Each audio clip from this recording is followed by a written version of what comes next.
Okay, it is now 6 p.m. I call the meeting of the Sanborn Regional School Board to order. We could all stand for the pledge. Flag is right behind everybody. I pledge allegiance to the flag of the United States of America and to the republic for which it stands, one nation, under God, indivisible, with liberty and justice for all. Okay.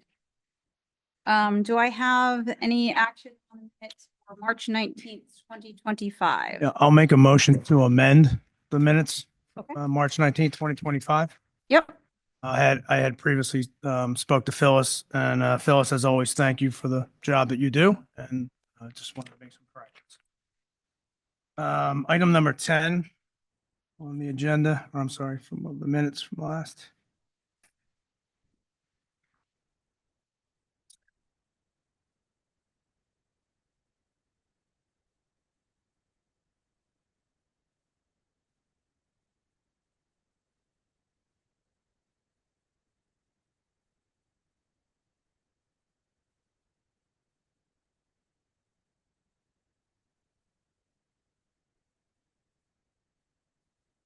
That's a comfort dog.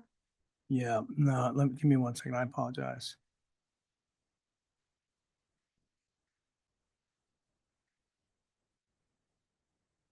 March 19th, right? Yeah. Yep.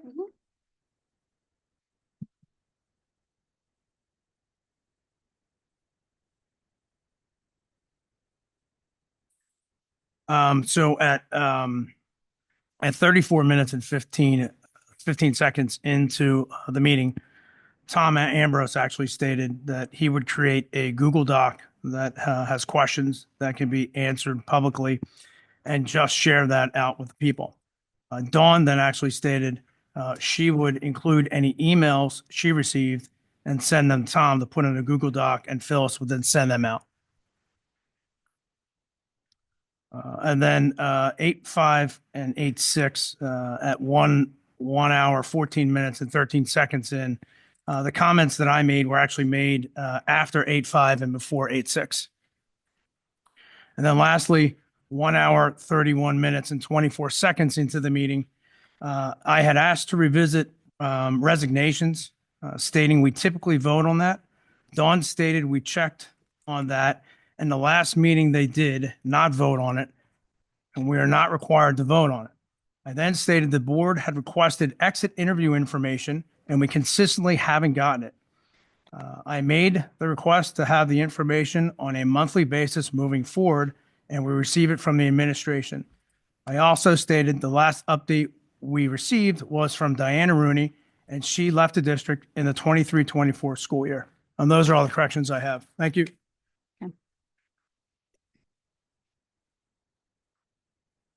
I have a couple as well. Okay. Phyllis, I think it's just a typo when you're cranking through these minutes.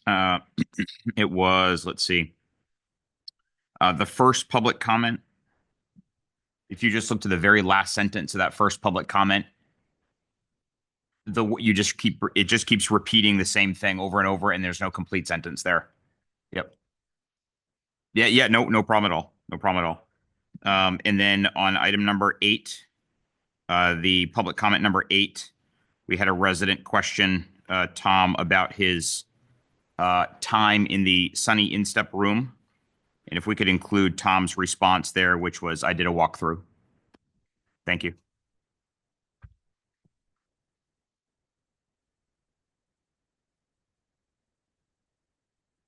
That's all. Okay.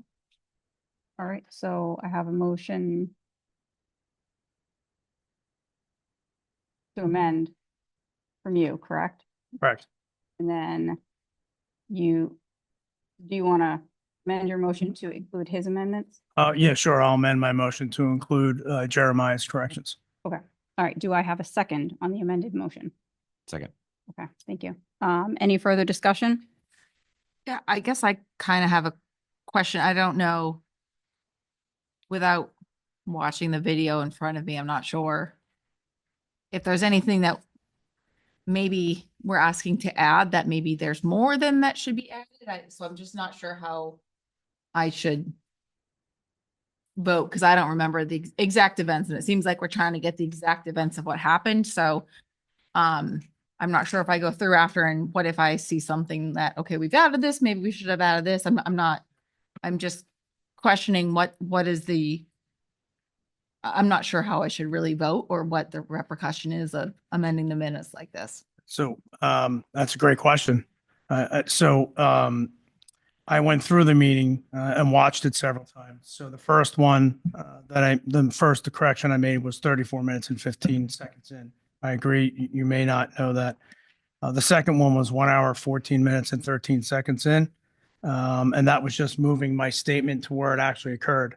The last one about the revisit resignation was nowhere to be found at all in the meeting minutes, but it was at 1 hour, 31 minutes and 24 seconds. So that's a great question. Thanks. Okay. Any further discussion? All in favor? Unanimous? All right. Okay, distribution manifests. I have them here. I haven't gotten to them yet. I will send them out in a minute. Nominations. Thank you. We have the normal annual list, but I did want to point out one nomination. We had a thorough process to look for a new athletic director, and I believe that Dawn and Maura participated in that process. There were 2 committees that worked on that, and we are very, very excited tonight to have Ryan Browner on the list and joining our team at Sanborn. How do you spell his name? Brownner, I believe. I'll double check just to be sure, Heather. So you need a motion to accept the nominations. Yes. Make a motion to accept the nomination. Second. All right, all in favor? Unanimous, thank you. Thank you. Oh, before we go any further, I forgot to mention, Ken and Micah are both excused tonight. They both had, unfortunately, one of them had a last minute work snafu that came up and the other one is not available, not in town. So sorry, I forgot to mention that at the beginning of the meeting. Resignations. Nancy Reagan is retiring from the Bakey School. The Memorial School, Michaela Donati, 3rd grade teacher. And at the high school, Julia Famel, history teacher, Sean Sullivan, assistant principal, and Paige Webster Scribner, an English teacher. Thank you. I'd like to thank all those teachers for their service to the district. Great. Superintendent's report. Thank you. Just wanted to take a moment to give everyone an update on the investigation of the InStep program at Bakey. I know the last few months have been frustrating, and please know that we're doing everything that we can to hold people appropriately accountable and figure out what we need to do to move forward and prevent this from ever happening again. The following timeline will help clarify what has happened so far, where we are currently, and what we can and why we can't share more yet, and what the next steps may be. In late October 2024, our HR coordinator successfully investigated allegations of abuse and neglect in the InStep program at the Bakey School. The police conducted an investigation, and this investigation led to the arrest of Amy Ragadis and her subsequent resignation. The district's law firm hired an independent investigator, an attorney who had no prior knowledge or working relationships with Sanborn, to interview staff and review over 400 pages of documents. The investigator provided the district with findings to help us better understand what happened and to help us make decisions. Now that we've received the report, the district's attorney and I met with all of the employees involved to discuss the findings and hear their points of view and perspectives. We've also met with almost all of the families. I presented the new information that was gathered in these meetings to the Department of Education, the police, and the independent investigator. The independent investigator will consider this new information and whether to include it in an updated investigation report. It's going to take some additional time for this work to be done. And this evening, I want to thank the following people. Christine DeRochers has been helping with special education. She's doing a phenomenal job, and we need to thank her for all of her time and efforts. I've also been so impressed with the character and honesty of the paraprofessionals that I've met with. They clearly care about the students of the Bakey School. Kelly Killen, I want to thank her for providing leadership to the Bakey School while we're in this transitional period. And our unsung hero of this process is Gordon Parks, our technology director. He spent hours reading documents and searching for information to support this work, even continuing in the last few days when questions are asked.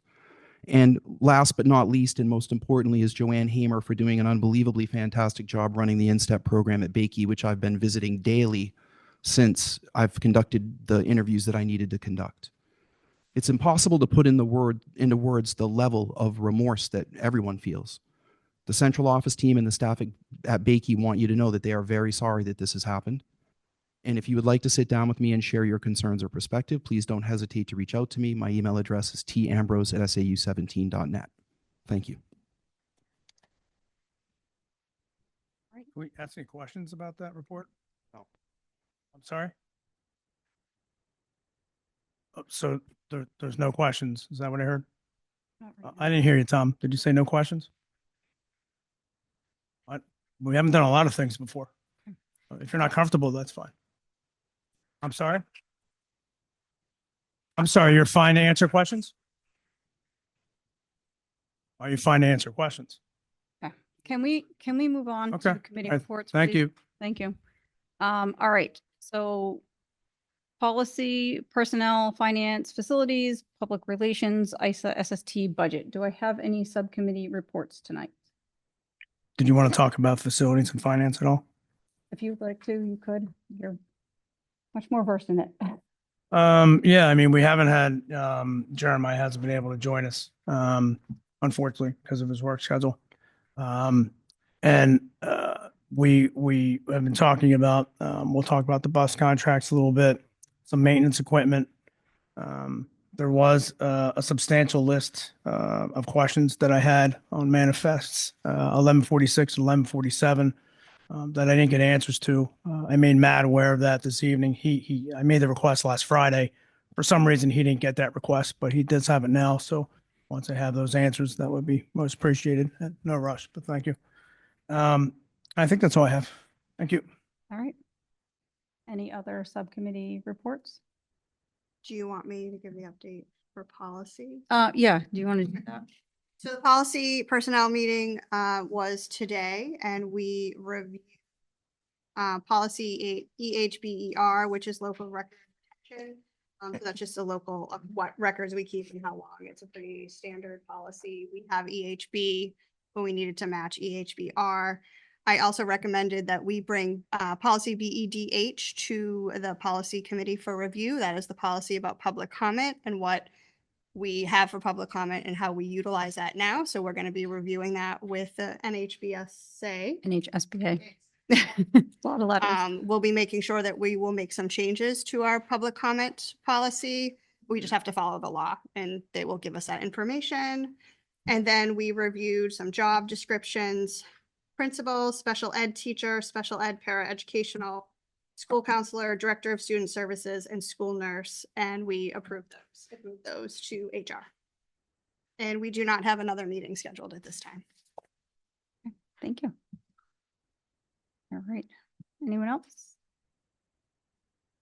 All right. Number one, Thompson, student council representative. Oh, the best time of the night. Spring sports have started for the middle and high school, and I believe the first round of games start next week for tennis, and then in 2 weeks for all the other sports. The middle school musical, The Wizard of Oz, will take the stage on Friday at 7 and Saturday afternoon at 2. The Bakey School had their Someone Special dance this past Friday. There looked to be a pretty good turnout when I was driving through the parking lot. And then Sanborn athletes were honored at this week's Scholar Athlete ceremony in Concord. So congratulations to all the athletes. Including Yeah, I was yourself. gonna say you too. Congratulations. Congratulations. Congratulations. Thank you. That's all I have. All right. Thank you so much. Can I ask a question? Can I sit back there? Go for it. Okay. You can go home if you'd really like I to. don't like being in the hot seat. So many people. I don't blame you. Oh, gosh. Hi.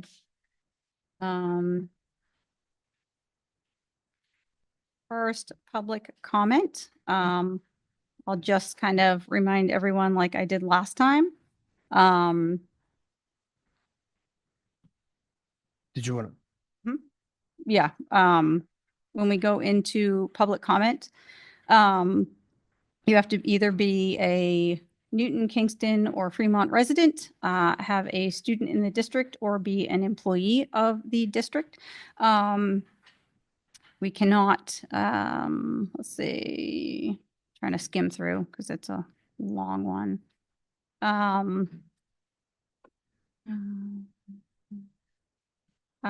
Let's see,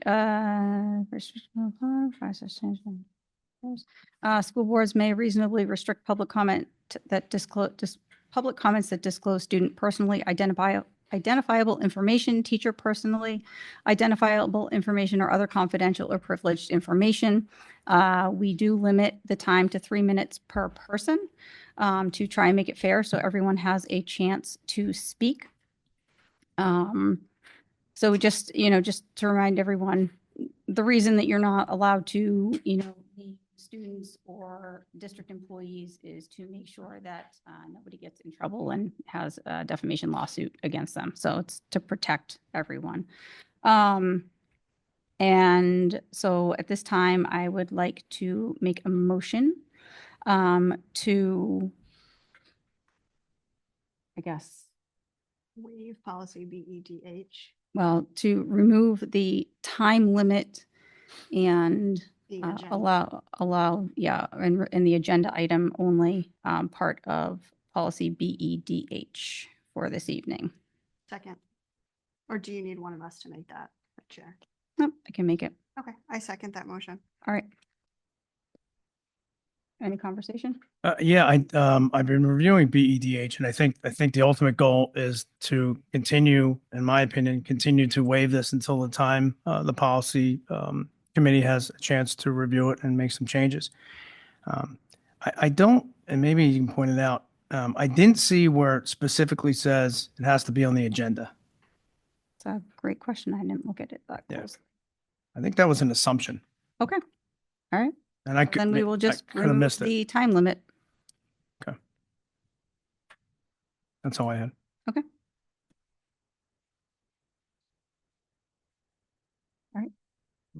We have All in we- favor? Yep. Making sure nobody had any other comments. Okay. All right. So if you want to come up, I have a timer. I would just ask that if the timer goes off, you finish your sentence, but not your entire statement so that we can try and keep it fair for all.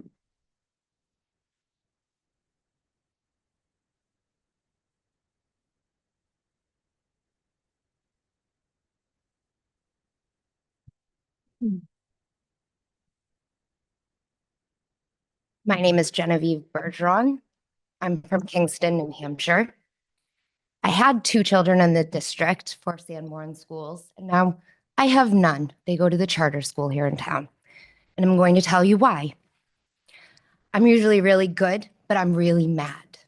Like, mad doesn't begin to express where I'm at right now. So first, I have 2 12-year-old twins, and anyone who's going to watch this knows that I do. They are both girls. No one in this school district, in this state, there are civil rights laws, can tell my children they cannot use the bathroom, especially when they are going through their life periods. When this happened on the first day of 7th grade, my daughter stood up completely humiliated, which started the year real bad with a very specific teacher, whom I cannot name. Since that day, I have pulled my children out of this school twice. They would not, because our district cannot keep teachers, be able to put her in another class. Even with her IEP, I had to sign a waiver. But it wasn't just my child. I have 76 parents on a list right now who's been sent to my attorney, who has looked at the list and spoken to them, both previous graduates and current, and they have all been targeted by this one teacher. The level of anxiety that my daughters have faced, the fact that it has completely destroyed my job in town, my children have lost the relationships, the friendships that they have built over the last 8 years. Now, one of my daughters has a hearing impairment. In kindergarten, she had a stick put in her ear. Her ear was blown out. No one noticed. No one did anything. Was I mad at the kid? No. Was I ticked off that children will be children and my daughter is going to be the first one up there when someone dares her? Nope. It took 4.5 hours and the only one who noticed was our bus driver. My daughter is 100% deaf in that ear. She's on an IEP with ADHD and ODD. Tell me why she was instructed to put the National Crisis Hotline in her phone to reach out to me during the day. When she would find herself in a bathroom, in a ball, bawling her eyes out, and was told she is too dependent upon her mother. She is 12. You may not tolerate my attitude, Mr. Ambrose, but let me tell you, you know exactly what I'm talking about with the phone call that we had with your HR director, where you told me that you were the superintendent. You, the supreme being of this district. I'm her mother, and this crowd is only gonna grow because I have the final say for my child when she leaves, when she is not comfortable, who she calls when she is not comfortable. You have completely scapegoated our students, completely. What is the point of having all these children tested for an IEP if we're not going to follow it, if the teachers do not have to follow it? Because students called me. I got to listen how teachers spoke to my children. I did. I got to hear them. 3 minutes later, I had a phone call. Bet you heard that, didn't you? I sure did. Thank you. I sure did. So I have a clarifying question. Love to answer it, sir. Yep. And I don't want you to give me the name, Nope. but you said that you had a phone call with Mr. Ambrose and somebody from HR. Could you give me the Director. date that call was made, please? Well, I would love to. You don't have, can you email it to me, please? Yeah, absolutely. I can email you the whole DCYF report that was made on me by one of the assistants at the school. Well, I mean. That's when it happened. As soon as I threatened the attorney and pulling my children out, a DCYF report was made against me. Yep. And my daughter was taken for 5 days. That is why she is not in this district anymore and will never be again. I'm sorry. So I'll get you that report so you can see it all, because it was one of the school's assistants who made that report to a psychiatrist at a local horse barn. Yep. So I'm happy to send you that report and any of the 250 emails that you would like to see between myself, Mr. Ambrose, multiple teachers, Mr. Farrell at the Department of Education, the governor, the lieutenant governor, and my attorney. Because the abuse is rampant and it's not, unfortunately, just at Bakey. Everyone is focused on Bakey right now, but you have an entire school system with emotional, physical, and mental abuse happening because he cannot hire teachers and support the parents who want to support the teachers. My email address is on the website. Oh, I know. I have them. You'll all be getting copies of mine. Thank you. Thank you.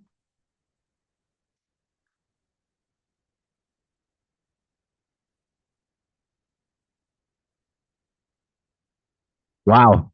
That's going to be a tough one to follow up. My name is Joe LaValle. I am from Kingston, and I have 3 kids in the district. Yesterday morning, I got an anonymous package in my mailbox. It was filled with these. My friend Ren got one of them this morning. And yeah, so now people have started putting them along the side of the road. And I'm going to read this letter that is anonymous from a special needs mother that was posted recently on the webpage. It says, I wish I could be open about who I am and how deeply the Sanborn abuse scandal has impacted my family, but I must remain anonymous. Based on my previous experiences with the district, retaliation is a very real concern, and I feel that my child could be targeted by or punished by not receiving the services that they desperately need. Despite this, it's crucial that I share my story, not just for my own family, but so that other families grappling with the same issues know that they are not alone. Children with special needs are among the most vulnerable in our community. The shock and devastation parents feel knowing that their child has suffered in a place that was supposed to provide both care and safety is unimaginable. We as parents feel overwhelming guilt for entrusting our children to a system that has failed them. Something that was meant to help them has only caused them harm. While we carry the weight that guilt, the question remains, how will the district take responsibility and ensure that this never happens again? My child is a nonverbal and has special needs. The fear of leaving your child in the hands of strangers is always there. But when your child cannot communicate their needs, defend themselves, or tell you what has happened to them at school, the fear is magnified 1,000-fold. Nonverbal children can't tell you they love you, let alone say, I am being hurt at school, and no one is stopping it. I'm scared, Mom and Dad. Perhaps I'm naive, or perhaps I simply expect others to act with decency. But never in a million years did I expect that we would have a national child abuse scandal in our own hometown. While I was terrified to send my child into a world that can often be cruel, I trusted that they would be safe at Sanborn. That was supposed to be their safe haven, but that trust was shattered. As details of the abuse began to surface, our community was devastated, not only by the severity of the actions that occurred, but by the realization that so many people knew and did nothing to stop it. How could a teacher, someone entrusted with the care of children, betray that trust? How are we supposed to believe that the same teacher or other staff members who were aware would protect our children in an active shooter situation? How can we trust that they would evacuate children safely in the event of a fire? I don't trust them. If they failed to protect children from abuse, how can we trust them to protect our kids in a life-threatening situation? The abuse went unreported for years. Not one person called the police or DCYF when they saw the signs of this harm. This inaction condoned the abuse. It allowed it to continue, and for that, every single person who knew and remained silent is complicit. Thank you, Joe. You. Time's up. What? Time's up. I thought we had unlimited time. 3 minutes. No? No, the time for how long? It's limited to 30 minutes, but we have the 30-minute. Okay. Thank you.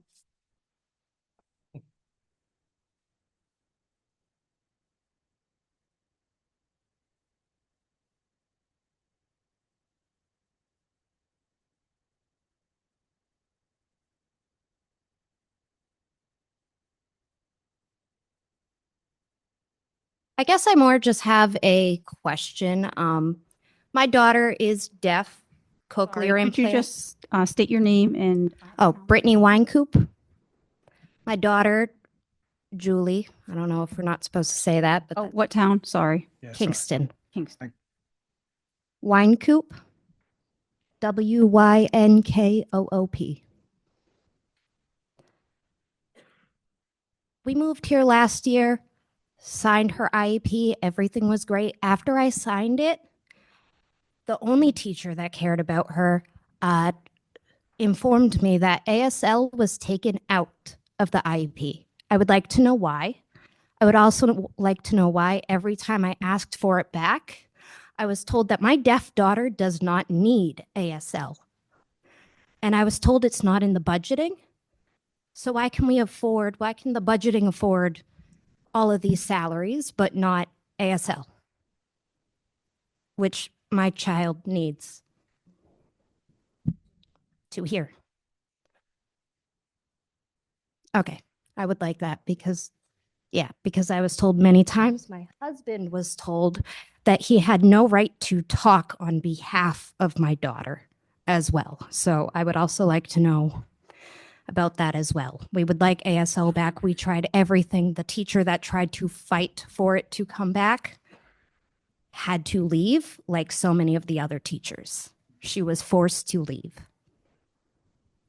So I don't need the 3 minutes. I would just like to know why ASL was taken out after we signed the IEP and then it was refused to be given back.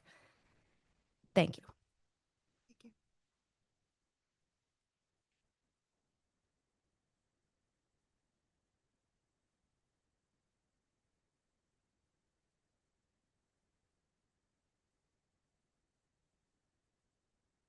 So my name is Caitlin Locks and I live in Newton. I emailed each one of you after the last school board meeting And it was very, very long. Sorry, I don't have notes, so it might be very jumbled. And I understand that there was a lot to unpack there. There was just a lot. And I'm a public educator as well, so, and I understand things happen. Jeremiah, I really appreciate your response to my email. Yeah, I felt heard. Sorry. My child has come home from middle school with inappropriate comments made from a teacher to her. She has never once failed a class, and she has failed the last 2 semesters. It's not okay.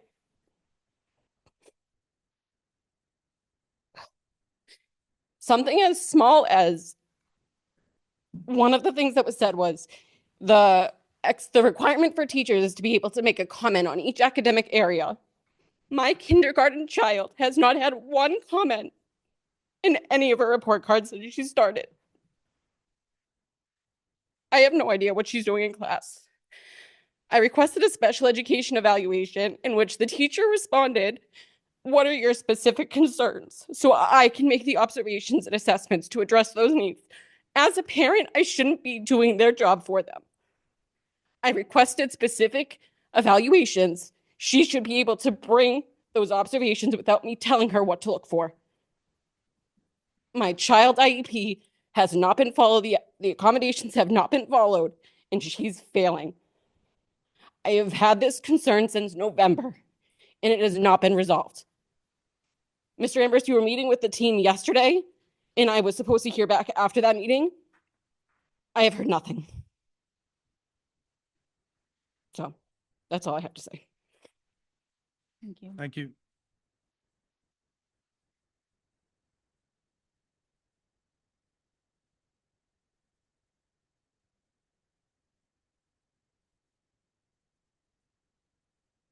My name is Ren DeFilippo from Kingston. And I'm going to finish up the anonymous letter that Joe started reading that you guys cut off.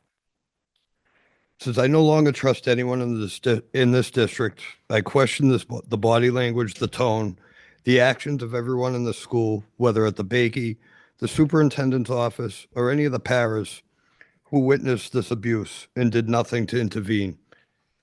You all knew, or at the very least, heard about it, and you did nothing. Reporting to the principal and assuming the problem is solved doesn't do any justice. It makes you just as guilty as the abuser. Not one person in this district called DCYF in 2 years. Because of the district's actions. Sorry, there's a lot of marks on here. I'm having a hard time reading it. I now live with crippling anxiety each and every day from 7 a.m. to 3 p.m. when my children are at school. Are they taken seriously? Is their safety taken seriously? Is somebody out to hurt them? I fear that since October 2024, I've had to pay for professional help just to manage the constant fear that my children are being harmed. I've spent years learning how to be a better parent for my nonverbal ASD child, but now I feel like I'm starting from scratch again with this. The abuse has caused so much trauma that I am desperately trying to claw my way back from the bottom. My children have become frustrated with my constant questioning when they come home from school. I'm not asking about homework or what they did in class. I'm asking about their safety. Was anyone unkind to you? Did adults treat you with kindness? Did adults treat you fairly? Were the teachers and staff caring towards you? These are the questions I ask because the safety of my children is all that matters. In this world, a parent should have to ask their child a parent shouldn't have to ask their child were they safe at school. The trust has been broken, and it's Sanborn's failure that caused it. Since October, I've lost count of the sleepless nights, the tears shed, and the haunting images that replay in my mind. The details of abuse have seared into my memory, and I cannot unsee them. This happened in our community to one of our own. How did this happen? Thank you. Oh. You guys, if you would like to forward that to us, Absolutely. thank you, I'll send it to all you guys. thank you. Thank you.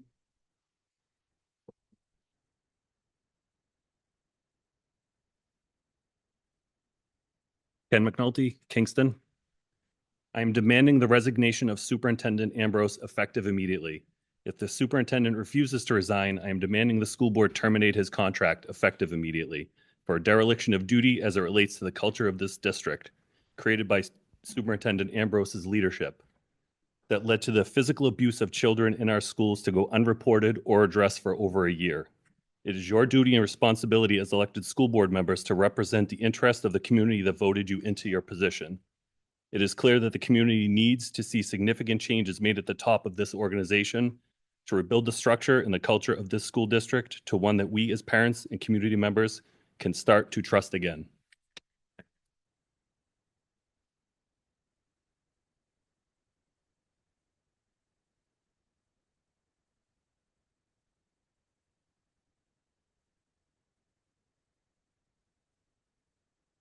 Hi. I'm Heidi Tomaso from Kingston, New Hampshire. Good evening, everyone. And I just wanted to thank you all, of course, for allowing us to have a second school board meeting where we can express our very emotionally charged feelings. And I think it kind of goes without saying what everyone's sentiments are. But if we needed to be reminded, this gentleman's statements, I think, are the primary purpose for everyone's show of force tonight. But I have 4 children, all in the elementary age, both upper and lower. While my children personally were not directly involved in this very serious matter, I did feel moved to speak, both out of respect for the parents as well as the staff who carry the burden of this devastating experience. This isn't an argument over what our tax bill is going to be, because I know we love to fight about that. We're talking about something that rocked the foundation of our community. Unfortunately, this requires action from all of you. As a former government contractor, I actually am qualified to speak on this matter. So your ability to decide whether or not the performance of a government contract is sufficient. Performance actually means that they represent the district with professionalism and integrity. Actually, in the military, you have to provide ratings, reviews, non-biased performance assessments. So it was really fun for me to kind of say, hey guys, every year you want to keep me, right? And to get an extension, all of those things need to be furnished for review because the tax paying dollars are very important. So I wasn't really familiar with the process, how that's done and how that extension is granted year after year. But I digress. So that's just one option, right? So we're talking about an extension for a government contract for performance. We're talking about performance as someone's performing versus termination for cause. So cause is pretty serious, right? In this instance, they're terminating for cause, which can be done at any time during the year or the option year. And that's one of the tasks that you guys need to be taking very seriously, especially at this moment in time. The last board meeting, actually, in this one, you said you have to uphold the law, right? So we need to find out, is there a law that's being violated, or is there the law that's being in question? So this brings me to my next point. If there is any charge at any point in time, whether or not there's a conviction involved, that actually is a cause. So termination for cause, there will be no monies owed according to the taxpayers. So that would actually be a real advantage to to the citizens of our district. But I do appreciate you all. And I did just want to let you know that you do have a choice. And I do think that the only thing that's binding you is just confusion and fear. And no action is actually an action. So thank you. Thank you.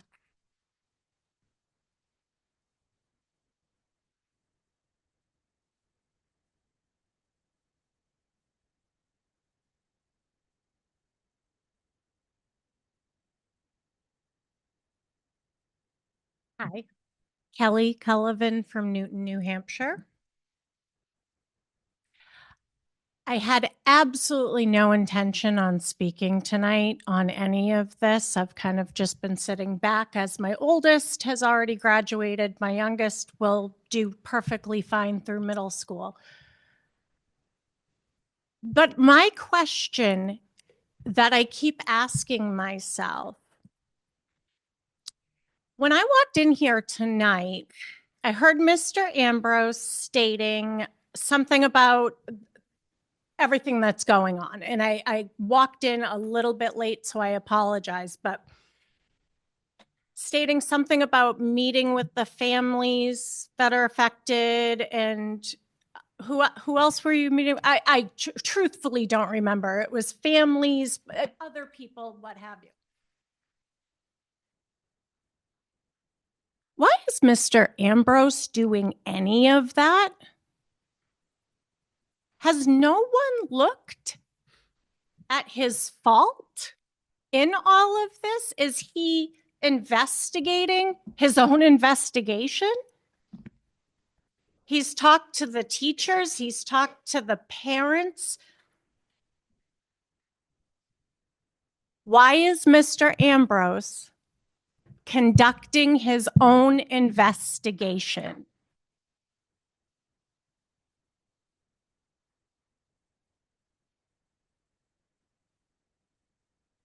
Why are the people who I know a handful of them, not personally, but just being a mom in the district, that I know were of no fault in any of this, reported? I don't have details. I'm just looking up from the outside looking in. I don't understand. They're on paid administrative leave. And for anyone who doesn't know, paid administrative leave means there's something going on. There's a case going on. There's an investigation going on. Nobody's at fault at this point in time. They're just trying to figure it out. That's what that means. Why isn't he on paid administrative leave? He's part of this investigation. He is the top dog. For a man who has received a $60,000 raise in 6 years at our district,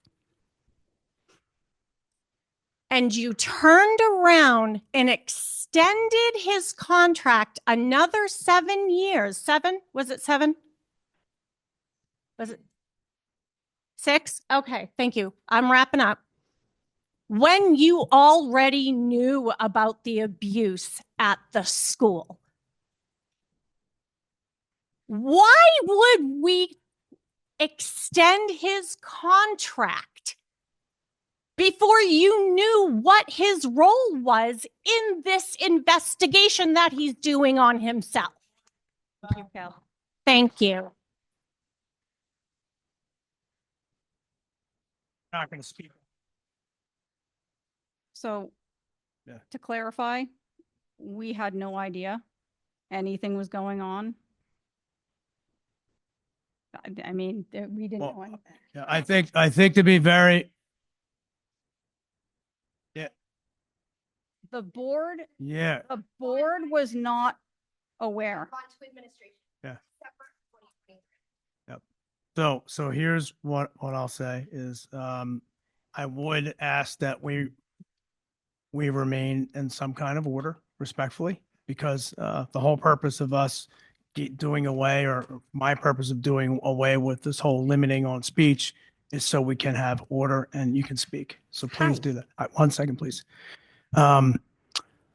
What I will say is, for those of you who don't know me, I try to act with integrity. And I will tell you that I did not know about any of this when we were talking about Tom's contract. So I want to make sure that we're very clear on that. That this board did not know what was going on, and this board is not permitted to talk to teachers. That's all I got to say on that. Hi, Hi. my name is Jane Ramey. I've lived in the town for 42 years. I have 2 children that have graduated from the Sanborn School District. I now have 3 granddaughters here. And let me tell you something, Mr. Ambrose, if that was ever one of my granddaughters that were hurt, there would be a different outcome today, let me tell you. No child deserves that. No child.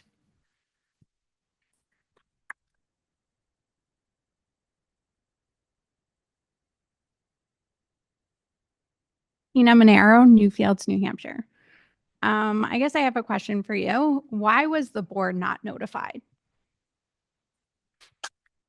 Why is the HR the principal at Bakey? Why are you still here?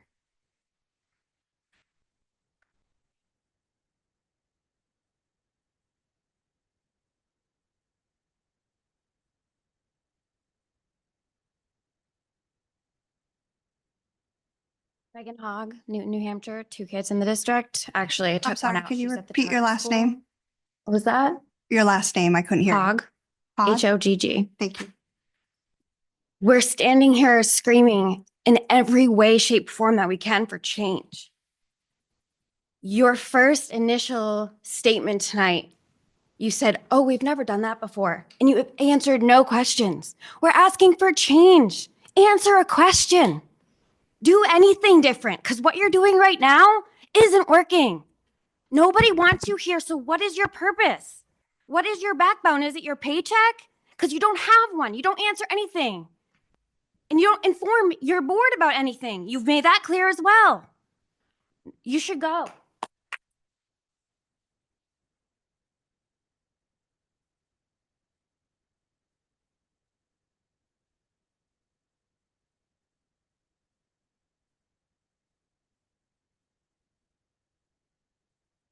John Sylvia, Newton, New Hampshire. Got a little heated and emotional last week to telling you guys a story about my trip, and I applaud everyone that came up here and told very similar stories, but it's also pretty disturbing, equally upsetting. This week, I just wanted to come and hand these out just for facts, just so that you guys have and don't have to get emailed Thank you. things and you can understand. And this is just for your memory, so you can remember all the action that you took in the 2 sentences after the 4 paragraphs that my wife emailed you about my twins getting bullied, about students getting their arms broken, about getting cut with a shark tooth necklace, about bus drivers getting thrown shit at their heads on the way home from school. And the response that we get as concerned parents is, thank you so much for reaching out. I'm happy to help if I can.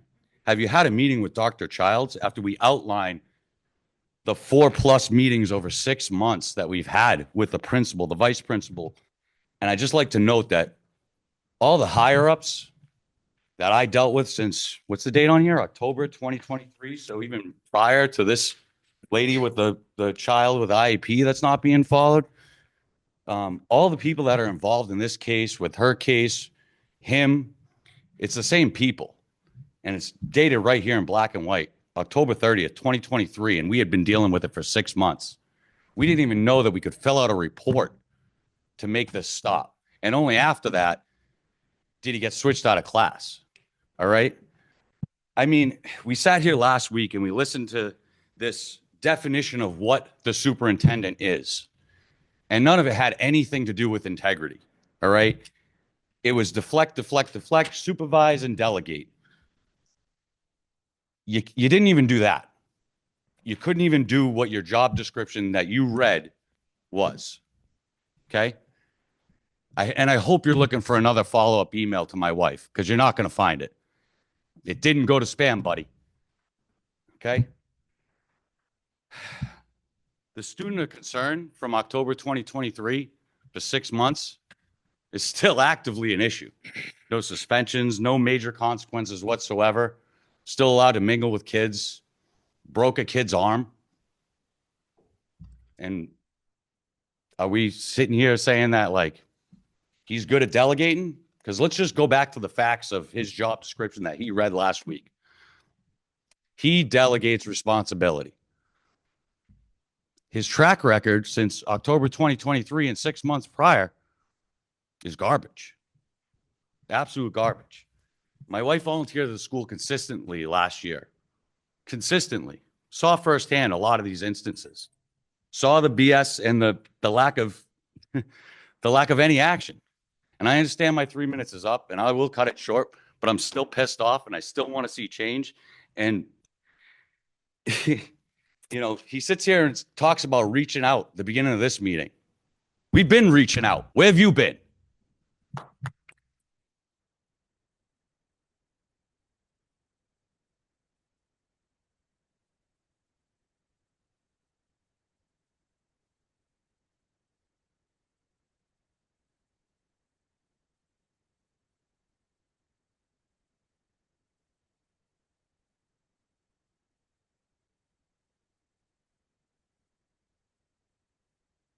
Just as a clarifying question, hopefully I pronounce this, John Sylvia, if you had more to share, if you could email me, I'd appreciate it.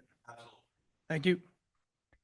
So again, Genevieve Bergeron, Kingston. I have a couple follow-up things.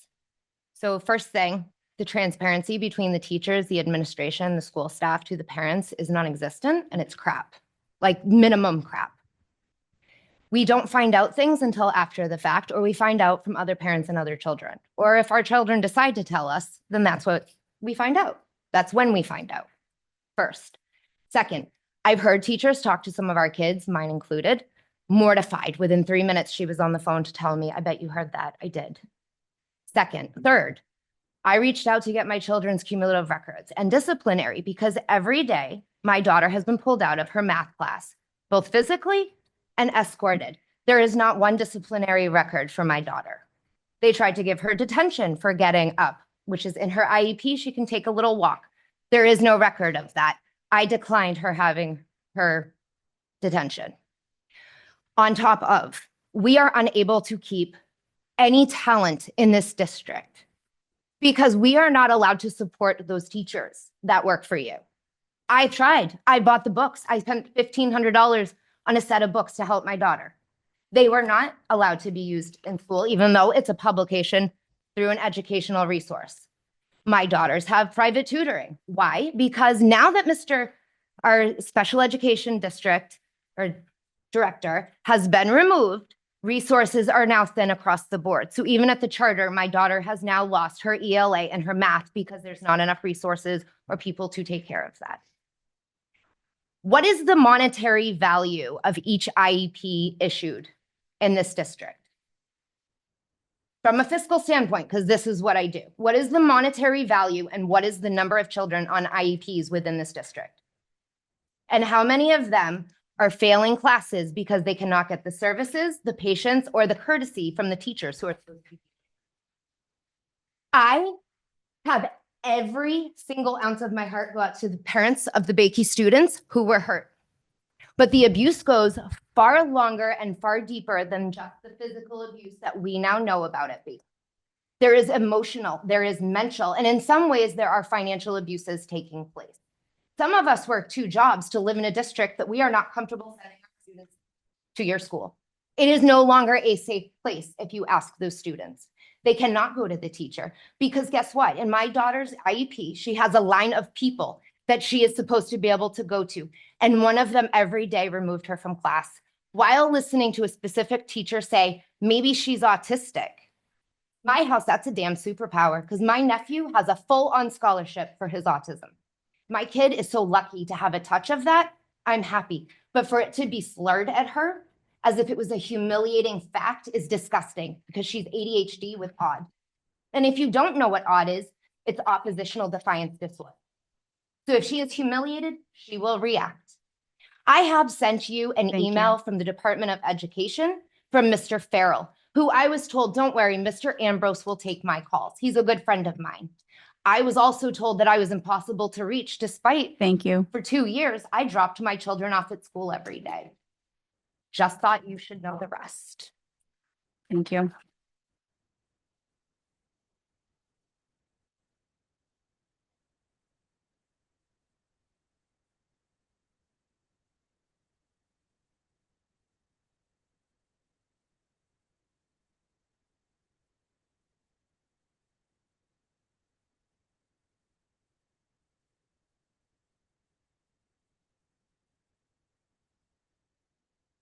Hi, I'm Natalie Ramos Hatch. I live in Newton. I've actually been here, Newton resident for 23 years. My older son, who is 30, graduated from Sanborn, this new high school that we had built in 2013. And things have just changed so drastically since then.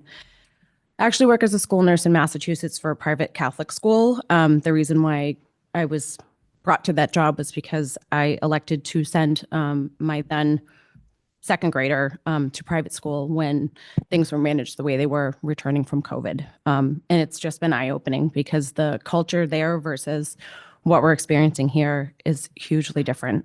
We have a beautiful school building. It doesn't mean anything if you don't have the right things inside of it. My daughter is one of the students who had the teacher at Bakey. She was not identified as one of those being abused, but she did tell me that she was mistreated. She's had multiple issues with the school before then, and it all boils down to leadership. I stared in the face of her poor kindergarten teacher who was dying of cancer, trying to tell me that my daughter wasn't in her kindergarten class as much as she should have been, and it wasn't her choice. She kept saying it was so-and-so and above, so-and-so and above. We had our daughter repeat kindergarten, her second year. Her teacher passed away. She had a substitute for the entire rest of the year. And that teacher told us the same thing. Your daughter's not in the class as much as she's supposed to be. Her IEP is not being followed. This was after we had already hired an advocate, called the Department of Education, retained a lawyer during her first kindergarten year because she had 6 hours in her regular classroom, but none of that was being followed. She got put in that classroom, that in-step classroom with that horrible woman, and was taken out of her regular classroom. My daughter has Down syndrome. She's very bright. She's very capable. She's supposed to be in a regular classroom with typical peers for most of the day because that is where she will thrive. That is what her IEP says. That is what her neuro psychiatrist said. None of that was being followed. We have just had incident after incident after incident. I am currently waiting for out-of-district placement for her as well, but I shouldn't have to. Like, this is a shame. My daughter should be in her community, in her public school, with her typical and non-typical peers, thriving, learning, growing. I do have to say that since things have changed with the regular staff and so many good people had left, the woman that has taken over now is a shining light. And I know we hear so much negativity all the time. I just want to say there are good people, but we need to keep them, and the culture has to change for us to be able to keep those people. It's just crazy. And if you want to talk with the budget, like hiring new staff all the time and turning people over, that is just throwing money out the window too. It's not sustainable. All of it needs to change, and it starts with the leadership. And I'm very concerned about the person who's now principal at Bakey because she is in HR and she had to know that these things were going on, and it is unacceptable that she is in charge and telling us to tell our children not to worry about it. So-and-so time for themselves. That is BS. My kids know that woman is not there because not all adults are good, and kids need to know they need to be able to speak up. And furthermore, everybody in New Hampshire is a mandatory reporter, so everyone has failed. Like, this is just completely abhorrent. Thank you.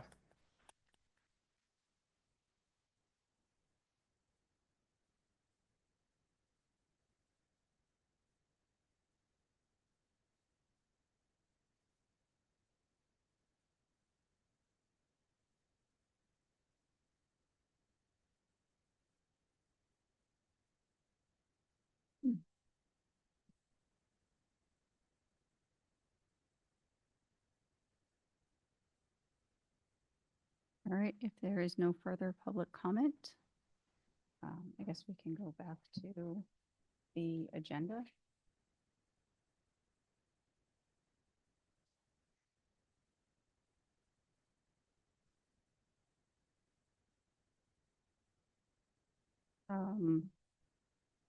New business, $3,000 donation from the New Hampshire Fishing Game to Sanborn Regional High School. Is there a charger? Hi. Thanks for having me. You should have received a paper in your drive from the New Hampshire Fish and Game Department. It's a letter. I'd like to be able to just read it really quick because it kind of summarizes why I'm here tonight. To whom it may concern, it is with great pleasure and enthusiasm that New Hampshire Fish and Game Department, New Hampshire Audubon Project Learning Tree, and U.S. Fish and Wildlife Service New England Field Office offer their support for the proposed planning of a pollinator-friendly entrance to Sanborn Regional High School. Our team is committed to improving pollinator habitat and educating people, and your sustainability club has been chosen to assist us in our mission. Our team has been working with the Sanborn Regional High School Sustainability Club for several years, educating, designing, and implementing pollinator-friendly projects on the school's property. We are delighted to offer the Sustainability Club an additional $3,000 in grant funding to accomplish their recent proposal to install pollinator-friendly plants in the school's entrance area. An opportunity like this just doesn't help pollinator species, but invests in students' future. Over the years, they have learned about the native New Hampshire species. They have learned how to communicate with professionals, write grant requests, and so much more that will assist them in their future endeavors. Having dedicated students and teachers in your school is truly exceptional, and we would like to award their efforts. Please consider this letter as our full support and request to the school board to accept these funds and allow the Sustainability Club to pursue their passion.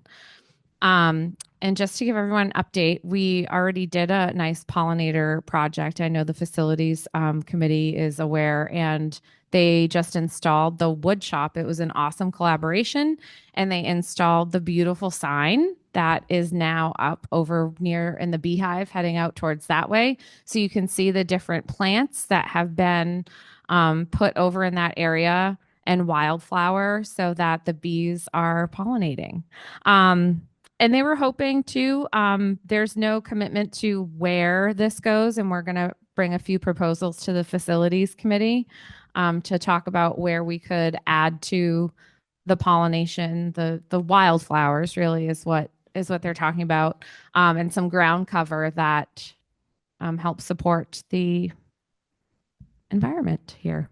That's it. Fabulous. Thank you. Thank you. Thank you. I make a motion to accept the $3,000 donation from the New Hampshire.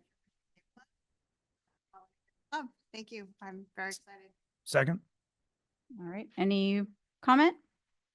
Other than huge thank you. Great work to all for making this happen.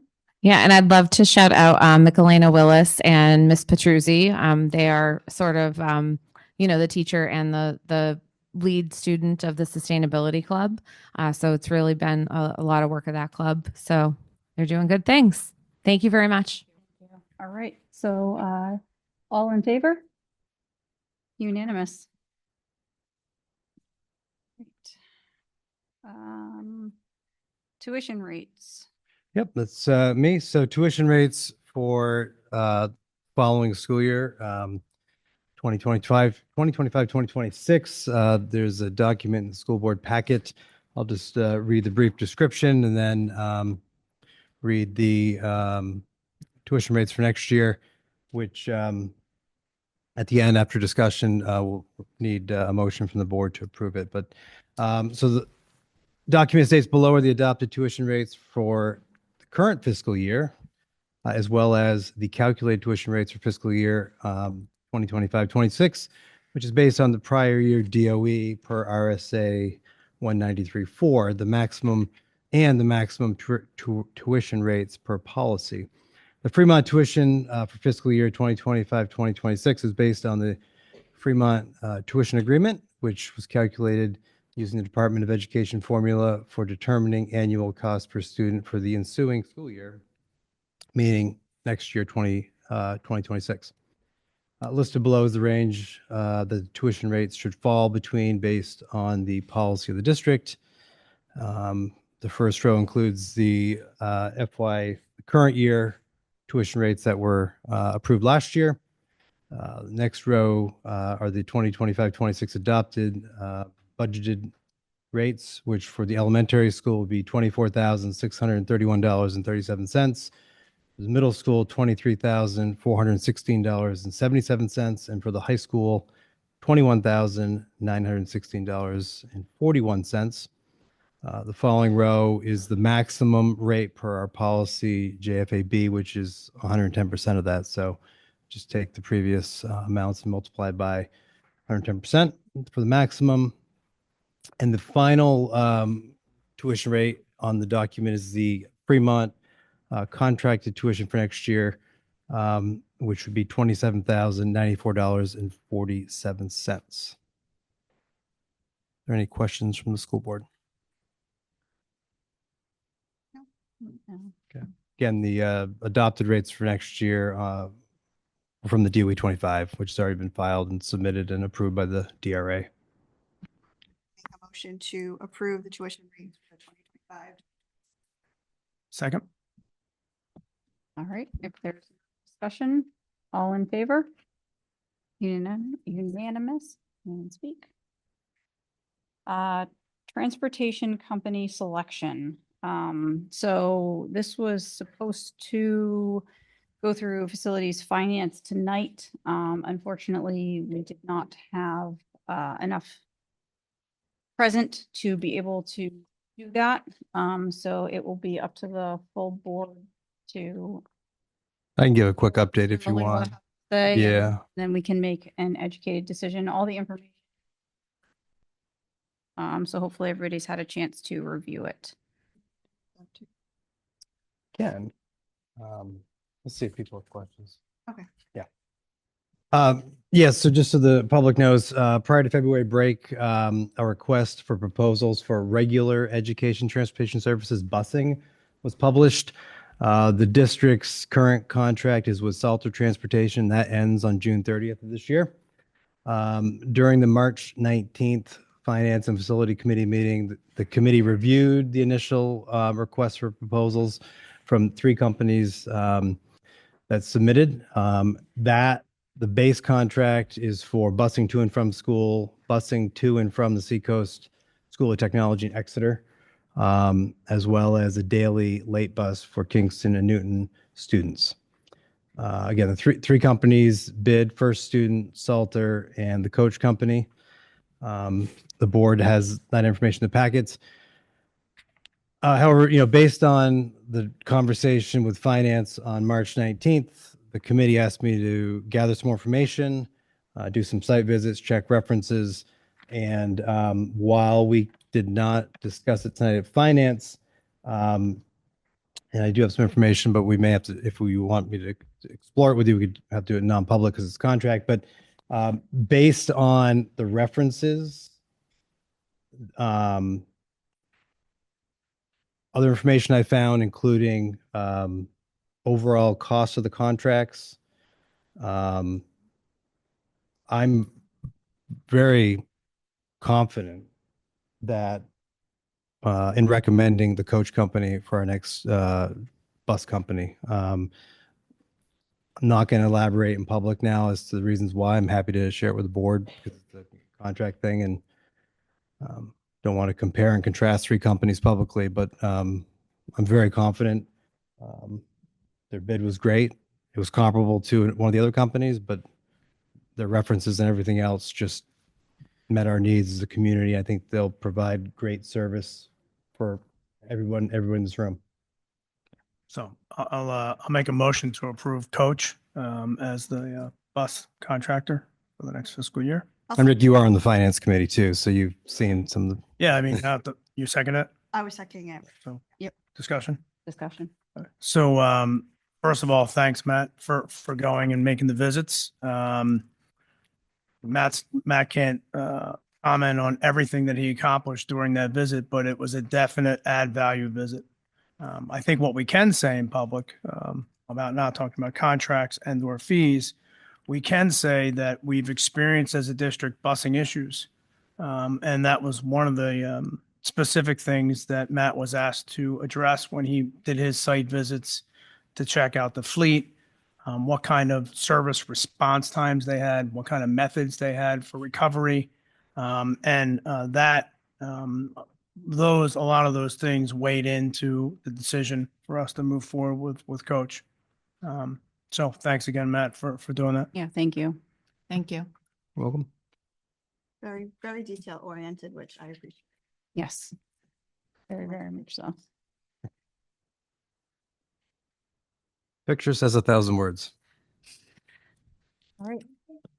Separate from that. Yeah, that there's a basic contract, which is what I described. Then the extracurriculars are separate.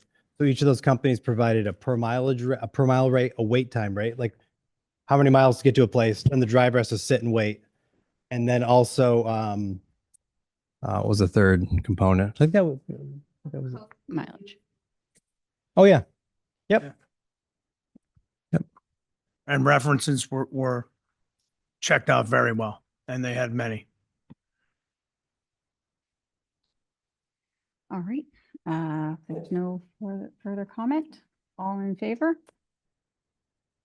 Unanimous. Thank you. All right, contingency fund. Okay, so the contingency fund, and I'll give some background just so the public understands it. It's an annual vote by the school board. It's not a separate fund. It's a reservation of our current year's fund balance. Therefore, these funds are being retained by the district, not returned to the taxpayers, but there's a but. That being said, last year's or our current year's, FY 25 contingency fund has not been spent, and that totaled $652,002, and that money will be released, back to the taxpayers at the end of the fiscal year, June 30th. This year, we're asking the school board to once again retain 2.5% of the net appropriations, which would be a total of $670,271. And net appropriations are what is taxed directly to the residents of Kingston Newton.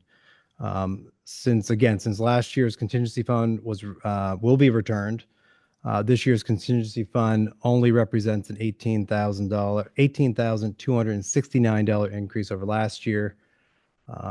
So just know that the $670,271 is not a hit to the taxpayers. Lastly, why do we do this? These are emergency funds, and strictly for emergencies, and only the school board can expend them following a public hearing. So it's kind of like a rainy day fund, if you will. And to be clear, we haven't used this money well over. In a long time. Fully expend the entire budget and then have a meeting with the board before you can expend those funds. They typically go back to offset taxes. It just delays it by about a year. Yeah, but I just want the public to know, like, we save this money. This is like full on emergency. We have given back to it every year that I've been on the board, and 5 or 6 years even before I was on the board, and want people to understand that we understand that every dollar counts right now. We know how the economy is, so we're not keeping this to just keep it. We want to make sure that we're being smart as a district, but that is the reason why we do this. Do I have a motion? Make a motion to approve. Second. Any discussion? All in favor? Unanimous. Thank you. We have a few policies here for first read. Sure. These are two required policies that allow access to public school programs by non-public charter school and home educated pupils and student activities and organizations. So it basically makes it so that those folks who attend the charter schools, kids can still access things like after school clubs and activities. I did have a question from the policy committee that I wanted to address this evening, which is the process for participating in those activities. I did speak with the principals, and they post all the activities in their newsletters, and those are shared on the website. So that if anyone ever wants to look and see what's available, they can do that and then contact the school if their child would like to sign up. We have never had a problem where there were too many students for an activity so that we had to do a lottery. And so at this point, we're just going with first come, first serve. But if there's a problem in the future, we'll assess that. It's never been a problem. I make a motion to approve policies JJJ and JJA. Second. Is this just first Oh, for read? first read, yeah. First, yeah. Well, I make a motion to approve for first and second read. I'll second that. First and second read? Yeah. The agenda says first read. Wait, she seconded it. So discussion? Yeah. Yes. I don't think we should do any first or second read at this point in time on any policies. More so specifically because two members aren't here. Okay. Yeah. I can rescind. I will make a motion to approve for first read. Second. Okay, discussion. All right. All in favor of approving this for first read? All right, thank you. Unanimous. Right.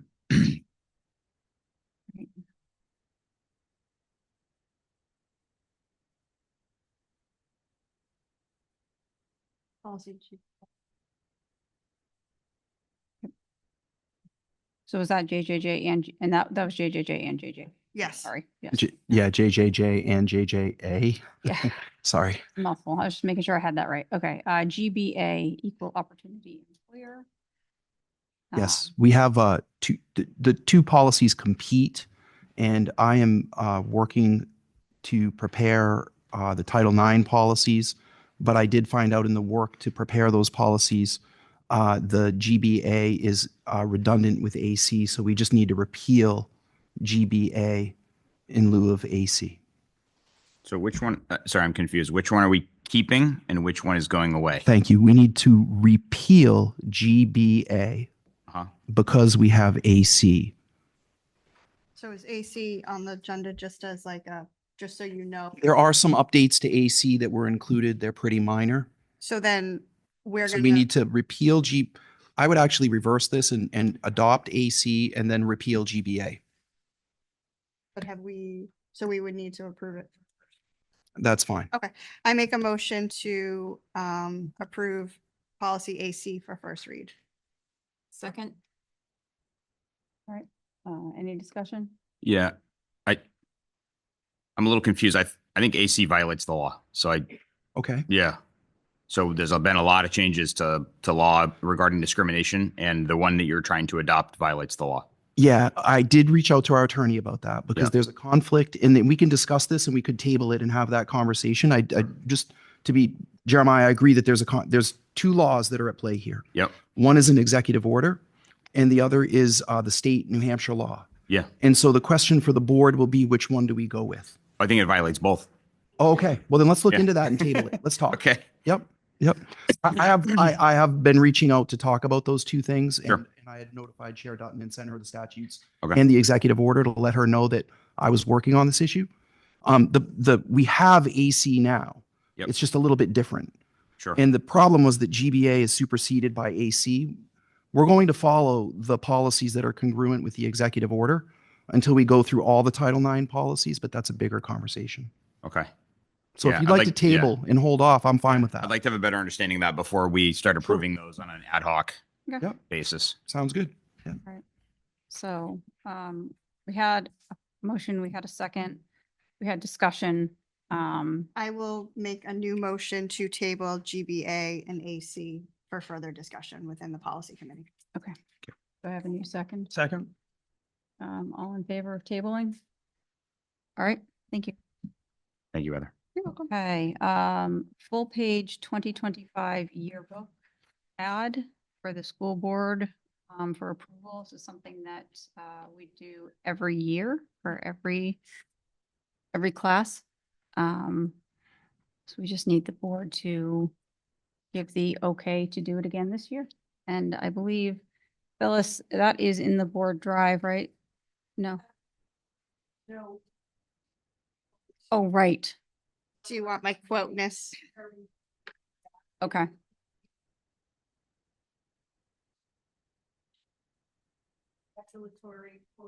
Okay. Okay. So, if we approve payment tonight, and then, maybe we could, if anyone has suggestions for a quote, we could email them to Phyllis. And then, do we want to let Phyllis be the deciding factor on what quote goes in, or do we want to talk about it as a board? I think the Sent quotes last year. Yeah. Probably. Yeah. Um, I go with Heather got that. all over that.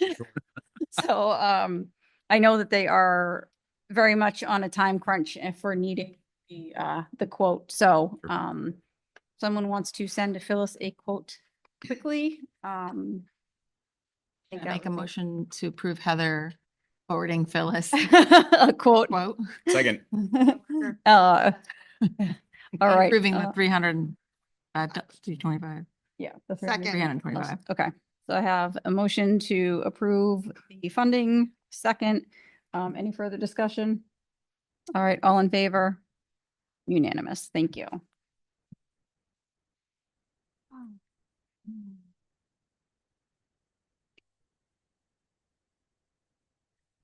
Okay. I feel like things were out of order on my drive today. Yeah, they are a little bit. That's okay. Okay, academic calendar 25, 26. And Christine. I don't see Christine. I think Christine's here somewhere. Didn't see Christine. I wonder if something came up. Is Christine going to present anything? I hope so. Supposed to. She may have something come up. Okay. And then when she's done, I'll connect. Do you want to just send it Nope. to, I can connect. send it to Matt or Tom and they can, Well, is there a problem with me connecting? I haven't seen what you want to present. Oh, do you want to see it? It's right here. I think I just explained it to you in great detail. It's a map. Okay, It's a- so Thanks. Why you can't just. we had a question at the last meeting about the academic calendar, specifically related to the voting at the Swayze gym versus the high school. I did call. Oh, good. She's here. Yep. Go. I did call Ellie Alessio and have a conversation with her, and she clarified that at this time, the town is just asking for next year for one day. She and I had a conversation about obviously the construction at the seminary and all the things that are going on, but she did clarify that for next year, she's just asking for the one day because they don't know what the calendar will be for the following year, which folks did talk about that it may be in June, one of the 3 days. Yeah. So I just wanted everyone to know that I followed up and got you the information that you requested. Require them to set up the day. So, Be almost, two full days. Roughly. Interrupted. well, I think Tammy's here to speak to that. Good. I Yeah. told her I would help her out once we connect. So, thank you.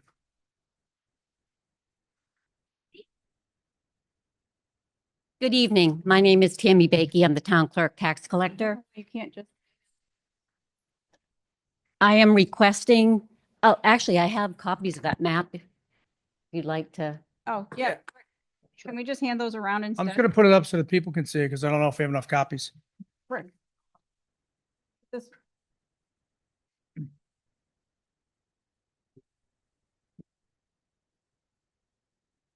I'm requesting that the board approve the application for use of the school facilities submitted by the select board for the use of the gymnasium facility. I believe the residents of Kingston are entitled to a safe and accessible location to cast their ballots. Between construction equipment and lack of parking and lighting, Swayze Gym will not be an option in the near future. Swayze is also deficient in electrical outlets, a generator, and a break room for our volunteers who work up to 18 hours on election day.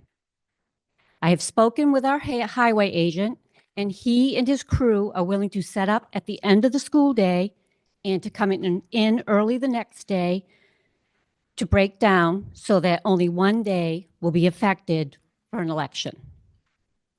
As stated during the last meeting of this board, classes are affected for other reasons like testing. There are ways to make this work. Perhaps contacting one of the over 130 communities in New Hampshire where elections are held in the schools may provide you with solutions. This would be a great opportunity to educate students on their rights, responsibilities, and duties as citizens, empowering them to actively participate in the communities and democracy. 2/3 of Kingston's population is over 55. Without kids in school system, this would be an occasion to invite them to see this facility. I would remind you that the March election is also the school district election, and hopefully we can find a way to work together as we have in the past. Collaboration is used frequently by this board. Collaboration is not a one-way street.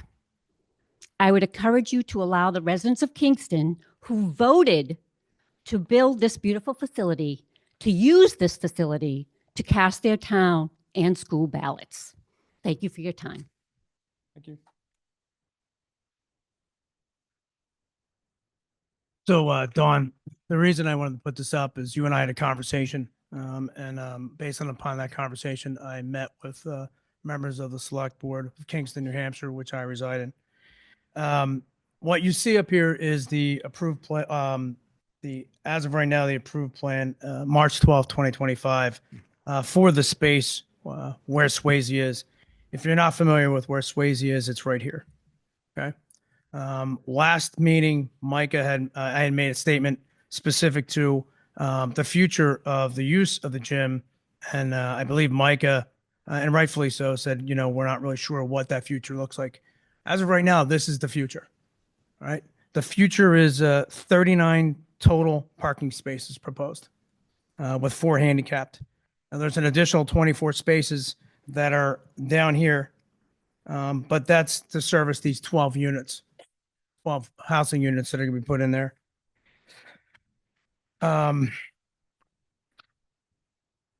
You also asked me to talk about to ask a question about whether or not they could vote at the town hall. And based upon the number of voters versus the number of booths that would have to be put in the building, there's not enough room for voting to actually occur there.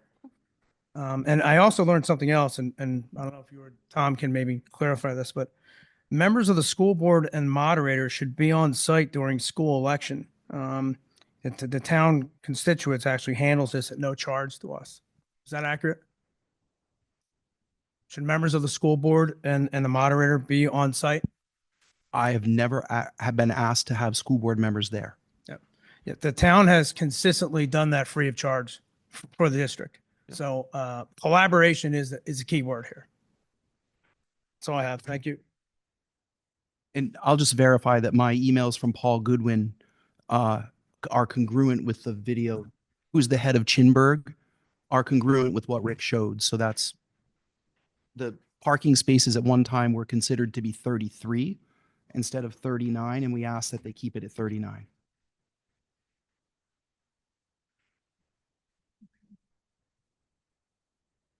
Christine presenting the calendar, or are we just voting on that? I think if you have questions about the calendar specifically, Christine is here to answer them, but there were 2 calendars that were presented, one with the voting at the high school and one with the voting at Swayze. And so we're just asking you to adopt one or the other. Okay. I'd like to make a motion in light of Mrs. Bakey's presentation. I'd like to make a motion to approve the voting to occur during that one day next year. I feel like they worked with us on the 2 days, 3 days coming down all the way to one day. So it'll be one day just next year, and we'll approach it on a kind of year by year, case by case basis. So that would be my motion to approve next year. Second. All right. Any further discussion? Yes. Thank you, Tammy and Rick, for, answering a lot of our questions that we had. I appreciate that. Welcome. Just a point of clarification, which version are we approving, 1 or 2? We are approving the version, let's see. So we're approving version 2, which has the March 10th date. Oh, excuse me, version 1, which has the March 10th date as a voting day, no school. All right, Thank you. thank you. You're welcome. If there is no further conversation, all in favor? Unanimous. Thank you.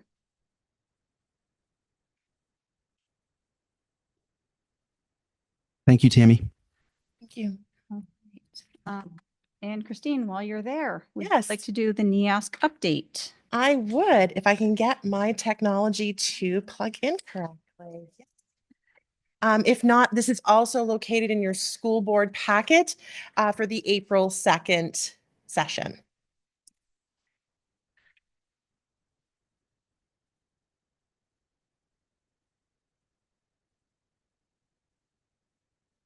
I don't have a. My phone's blown up. So my computer doesn't fit. Dongle, so that's okay.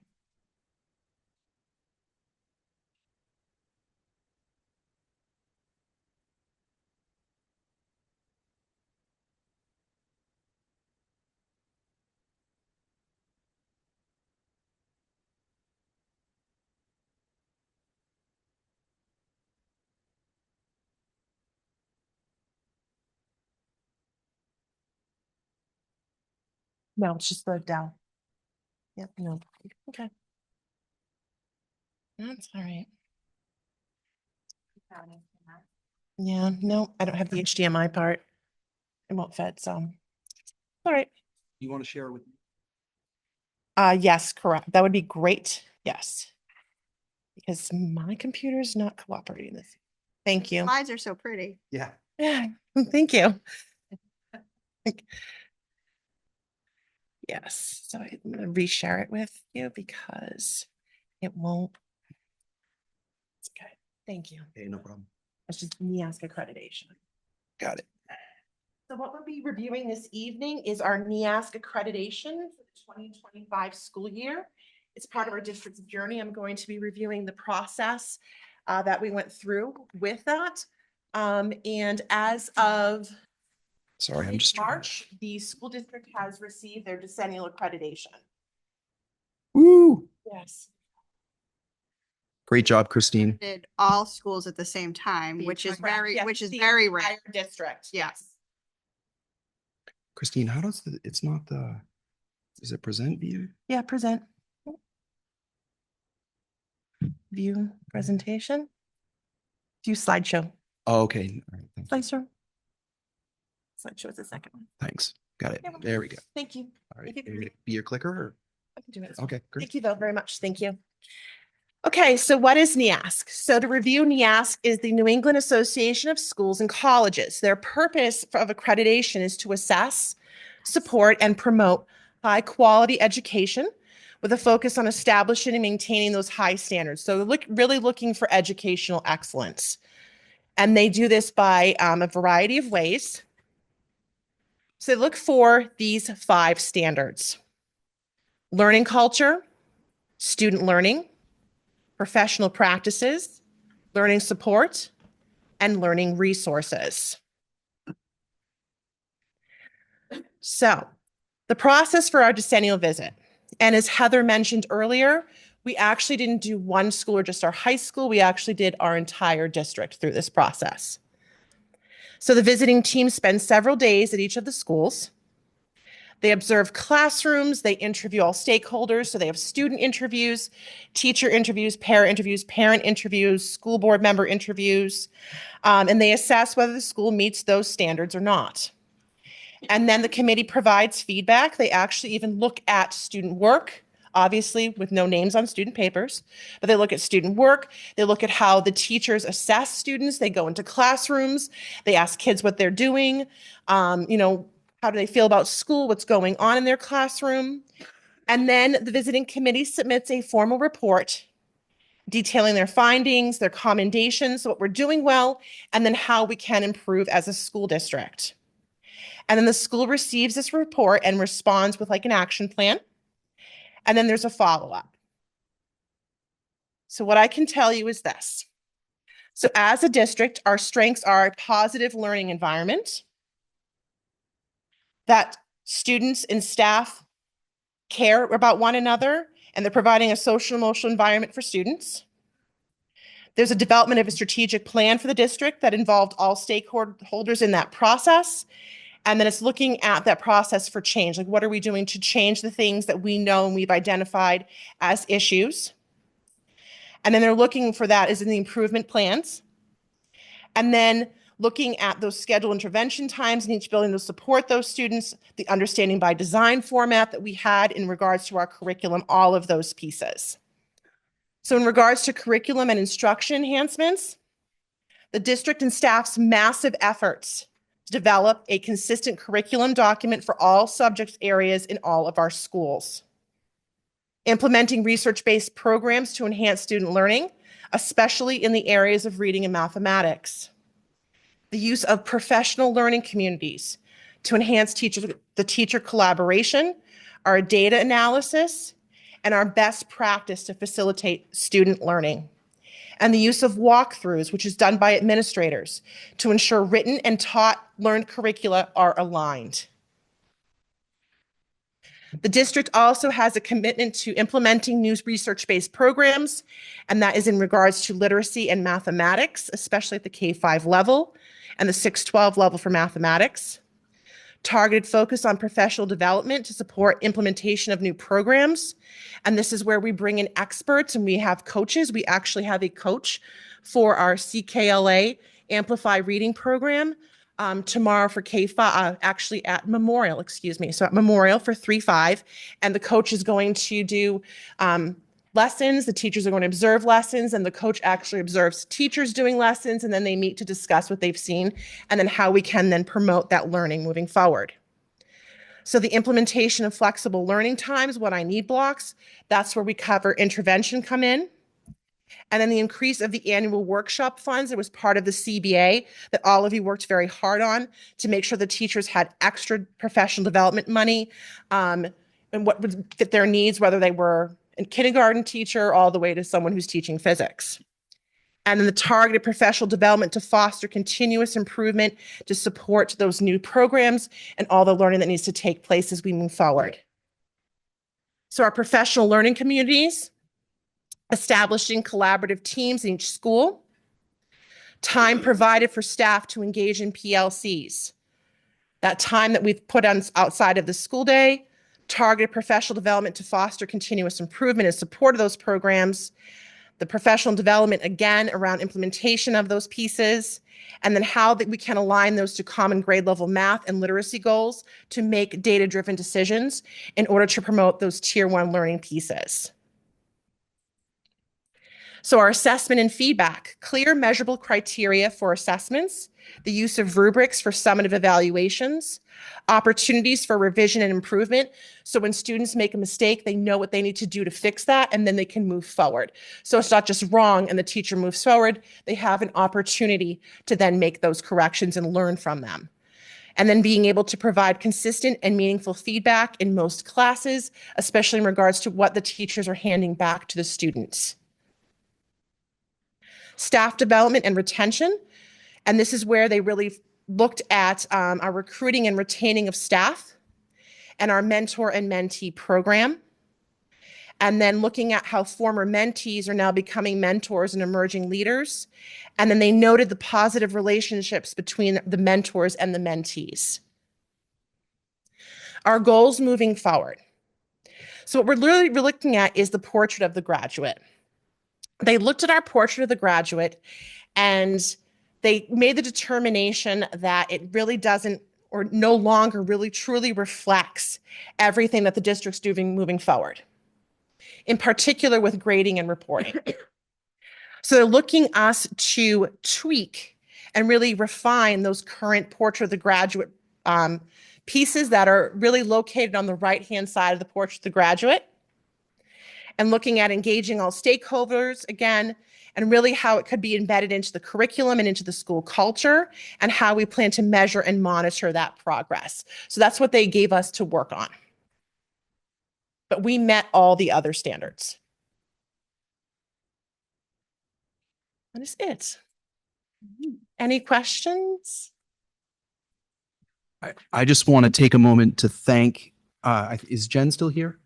Jen is right. Jen, Mitchison, Christine, and Dr. Dawson spent a significant amount of time working on the not only writing the documents, but compiling all of the data that it was required to do this process. I think it's really, a lot of people think of NEASC accreditation as being a high school event because you have a high school that's accredited. We had the entire district get accredited. That's a lot more work and it's a much bigger deal. This is a 3-year process that we've been actively engaged in, and really there's no way to really encapsulate the amount of work and effort that went into getting the entire district accredited. So I'd like to thank them publicly for all of their hard work and efforts, and all of the teachers that worked on this. They really spent a lot of time doing great work and writing UBD units, working with different people to get things from where we started at the first visit to where we ended up at the end. It was fantastic. So I just want to thank everyone involved. Thank you. Thank you. Thank you, everybody. Any Hard work. questions? No, thank you for all the hard work. I know Thank you very we were much. exhausted. I know that it was tireless and thankless, but thank you. It means a lot. As someone who has to go through the accreditation process every 3 years, I understand completely how much work this is. It is all time consuming and often will impact and push off other things that you may need to get done. And so I appreciate you, Ms. Mitchison and Dr. Dawson. Thank you. Thank you all very much. Thank you. Thank If you. I could also make a comment too, this is an all district, all hands on deck accreditation. And so thank you to everyone who took part in that. And yes, our district needs change and we are in the middle of some pretty serious turmoil. I don't want it to get lost that there are still good things happening with good people in this district. Yes. And what I don't want to do is lose support of the good people doing good work in this district, because it still is happening. I promise you. It doesn't mean that we don't need change, because we do. I see all you parents out there, but we can't make this happen without certain people in this district, right? And it's the good people doing the good work that we have to keep our focus on. So thank you, Christine, you and the team and everyone that participated in that. Thank you. Thank you very much. I Yeah. appreciate Well you all. said. Thank you. Yeah, well said. Jeremiah Wilson. I just want to know, when will this report be public and the information embedded in it public for us to see? Which report, Genevieve? The accreditation. The NEASC report, that will be made public very soon. We'll put it on the website, right after April 18th, and we'll have the final copy from NEASC. Yes. Okay, and that will include all of the data, the classes, the amount of time they spend. So it will- Sure. So what it will include the report, and it'll base it off of the standard. Thank you. report. It won't include like any Yeah, no worries. evidence. So we won't know like which classrooms they sat in. Correct. We won't know that. So who chose the classrooms for this report to be? They went to all classrooms. We don't get to choose. I'm not going the to sign classroom those. So they Those- spent- Those are the ones I had questions on that I didn't That's get. fine. Don't worry about it. Thanks. Asking questions. Where did they get that parent? That was something that went out and it was offered to families. Really? Yeah, so I'm absolutely happy to meet with you. I would love to, because I was not included in that when my girls were for the last 3 years, and I have questions about that data and its accuracy. Thank you. No problem, absolutely. Thank you all very much. Thank you. Thank you. All right. Second public comment.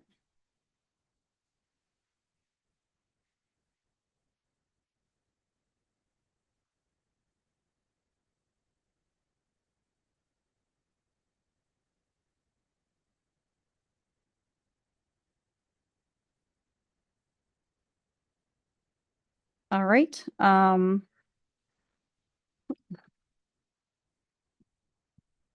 the order, I saw the FAQ was on that not. I had to have that pulled off because I was told by the district attorney we could not talk about personnel in public. So I couldn't respond to those in public. None of them. We can't talk about personnel in public session. All the rest of them were.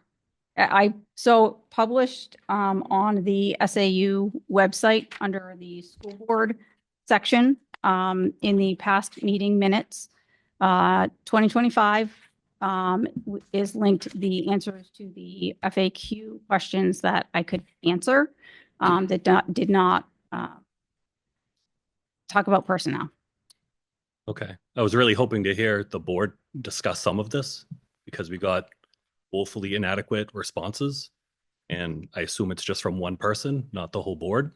I would have really liked to hear you guys discuss it as a board because decisions and things like that should be coming from all of you, not from one of you. Great. Thank you. Thank you.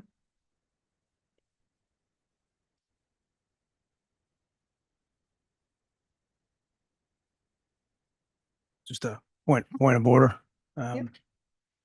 Earlier, Tom was making the superintendent's report, and I'm sure it was an oversight, but I heard him thank a number of people. I didn't hear him thank the board. So on behalf of myself, I would like to thank the board for spending the amount of time in this part-time job over the last 4 to 6 weeks. Because we've all put extensive hours in reviewing hundreds of pages of documents. And I think the people should know that the board, although may not be openly available to tell you what we're doing, there is a lot of hard work being done behind the scenes. And I just want to say thanks to all the members of the board for putting that hard work in.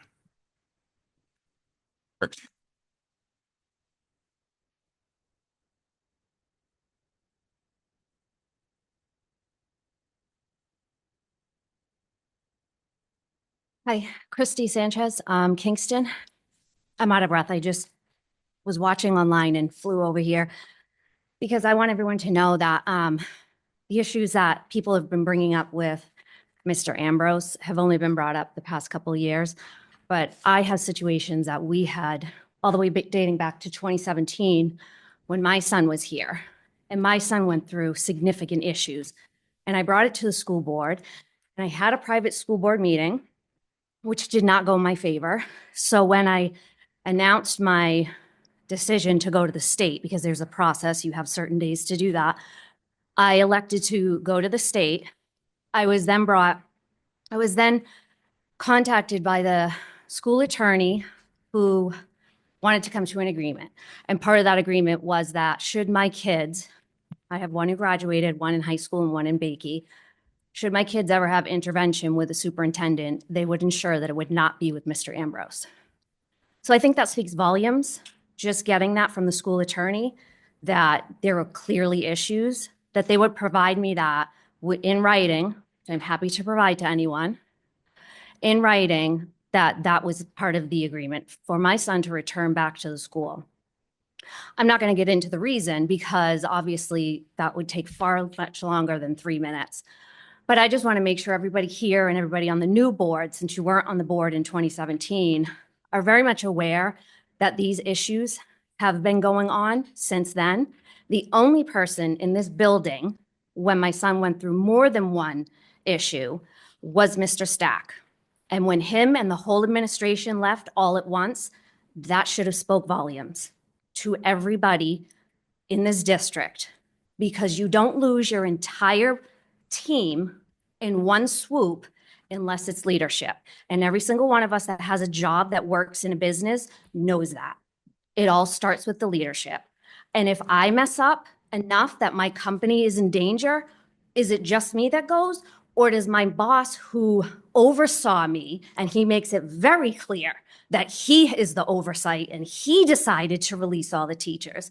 So he makes it very clear and puts himself in that position that he is just as liable as they are because he made those decisions. That was his oversight and his people that he delegated to. So I want to make sure everybody knows that. Again, it's Christy Sanchez, happy to provide all the information that I have from 2017. Thank you. And Thank you. I felt that it's important enough to fly here, seriously fly here. It took me 4 minutes, a 7-minute drive, and I ran from the parking lot. I want to make sure everybody knows that. So Work all you want, but I'm here. Thank you. Still a clarifying, Christy, clarifying question, please. Do you have everybody's email address? It's been circling, so I have access to it. Okay, so I think anything that you feel would add value, you should yes. probably send. And I can send you the letter that I had sent to the school board at that time, because I have all that information. Anything you feel would add value. Absolutely.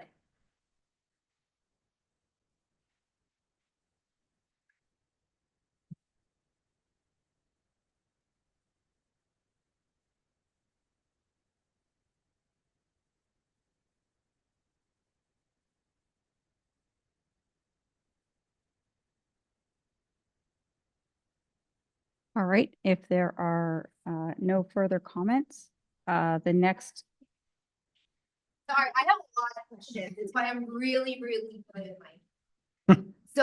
And I'm really good at my job. They pay me a good amount of money, which is why this is so hard. Some people here know me very well to know my backup. Are any of you in the friends and family of Sanborn Facebook page? Yeah. Okay. There have been. I need to know what the policy is. So one of your policies basically says that the administration and the teachers, the staff, everyone's going to keep our kids safe physically, mentally, emotionally, spiritually, and acceptance to create a positive learning experience. Now, one of your Tara's daughters is on the page right now, blasting the parents who are going against Ambrose. Blasting them, calling them out, using names, embarrassing them. There's someone in this room that put a post up about the specific teacher that I was here for because her daughter also has the problem. And she was humiliated beyond belief to the point where they found pictures of her family. They found her friends. How, I have no idea. They had to have known something. But you have a Paris daughter going after parents who are speaking out against Ambrose and the actions that are taking place at the middle school. What is your policy for handling that when one of your teachers are allowing that to happen from their family? Because this is a public place that we can go and express our opinions and feelings and what we think is happening and get advice. Yeah, I'll be very clear. We have no say in that whatsoever. So who has say over the teachers that are being allowed to share information about our children? Because I was told we couldn't even have a group meeting with Mr. Ambrose because of privacy laws, even though most of us know each other, we know each other's children, we know each other's stories. We spend time, if you haven't noticed, together. So what is the policy for that? So can you clarify, you're saying that there's teachers sharing children's information from their classroom? Yes, events that happened. And then when the parents go on, there are very specific situations. And it's embarrassing, truthfully, for our district. Like, I pay a lot of money to Probably live not here. allowed at all. no. That'd be a huge violation. That to know who it is. Yeah. Are you No Can't one have that. are you saying it's a teacher? it's a para's daughter who has very specific information about children in classrooms. Yeah, so it's complex because there are laws regarding free speech, and then there are laws that protect students and student information, such as the Federal Education Rights to Privacy Act. Yeah. So I need more information and context to assist you with this request. Okay. Oh. Okay. And if that's happening, I would be happy to help. I mean, here, it's all in the family and friends where we go to express our frustrations. So I know that there's people in it. You are more than welcome to go through. She hasn't yet taken it down. Okay. I Can I would. make a comment to that? Well, not really to that, It's but like just to kind of an comments. initial question of, are we in the Facebook group? Yes, you will see my name in the Facebook group. Do I go on Facebook much? No, I don't. And honestly, I don't, because what gets put around Facebook, it's really not reliable. So, and honestly, as a school board member, it's really frustrating because we're working really hard. So I try to not go on there. So I just want to be clear, if this is happening, like, please don't assume that we're reading everything that's going on the Facebook page. I just kind of wanted to be clear about that.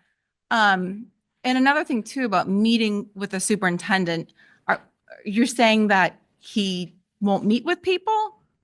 So is that what there is you're? a group of parents who believe that our children who are on IEPs are unfairly not getting their services and are targeted by certain teachers. When I approached him on our phone call that day, I had asked for all of us to be able to sit down and talk because we all have the same grievances. Our kids are all in school together. We know each other. We do, outings together, whatever. And he said that was not a possibility. So instead of meeting with all of us to hear us and not have the repetition of those conversations, I was told that wasn't possible due to privacy laws for kids, even though we were the ones who were approaching him to have the meeting. Okay. Okay. So I guess it's a little different. I can't speak to the issue of the superintendent openly talking about children. I just kind of wanted to mention something else that used to happen that kind of fell apart, which was there used to be coffee with the superintendent. When he first came to the school district, he did a coffee with the superintendent and the principals knew at Bicky at the same time. I was the only parent that showed up. This was before I was on budget committee. This was before, he knew my name or anything like that.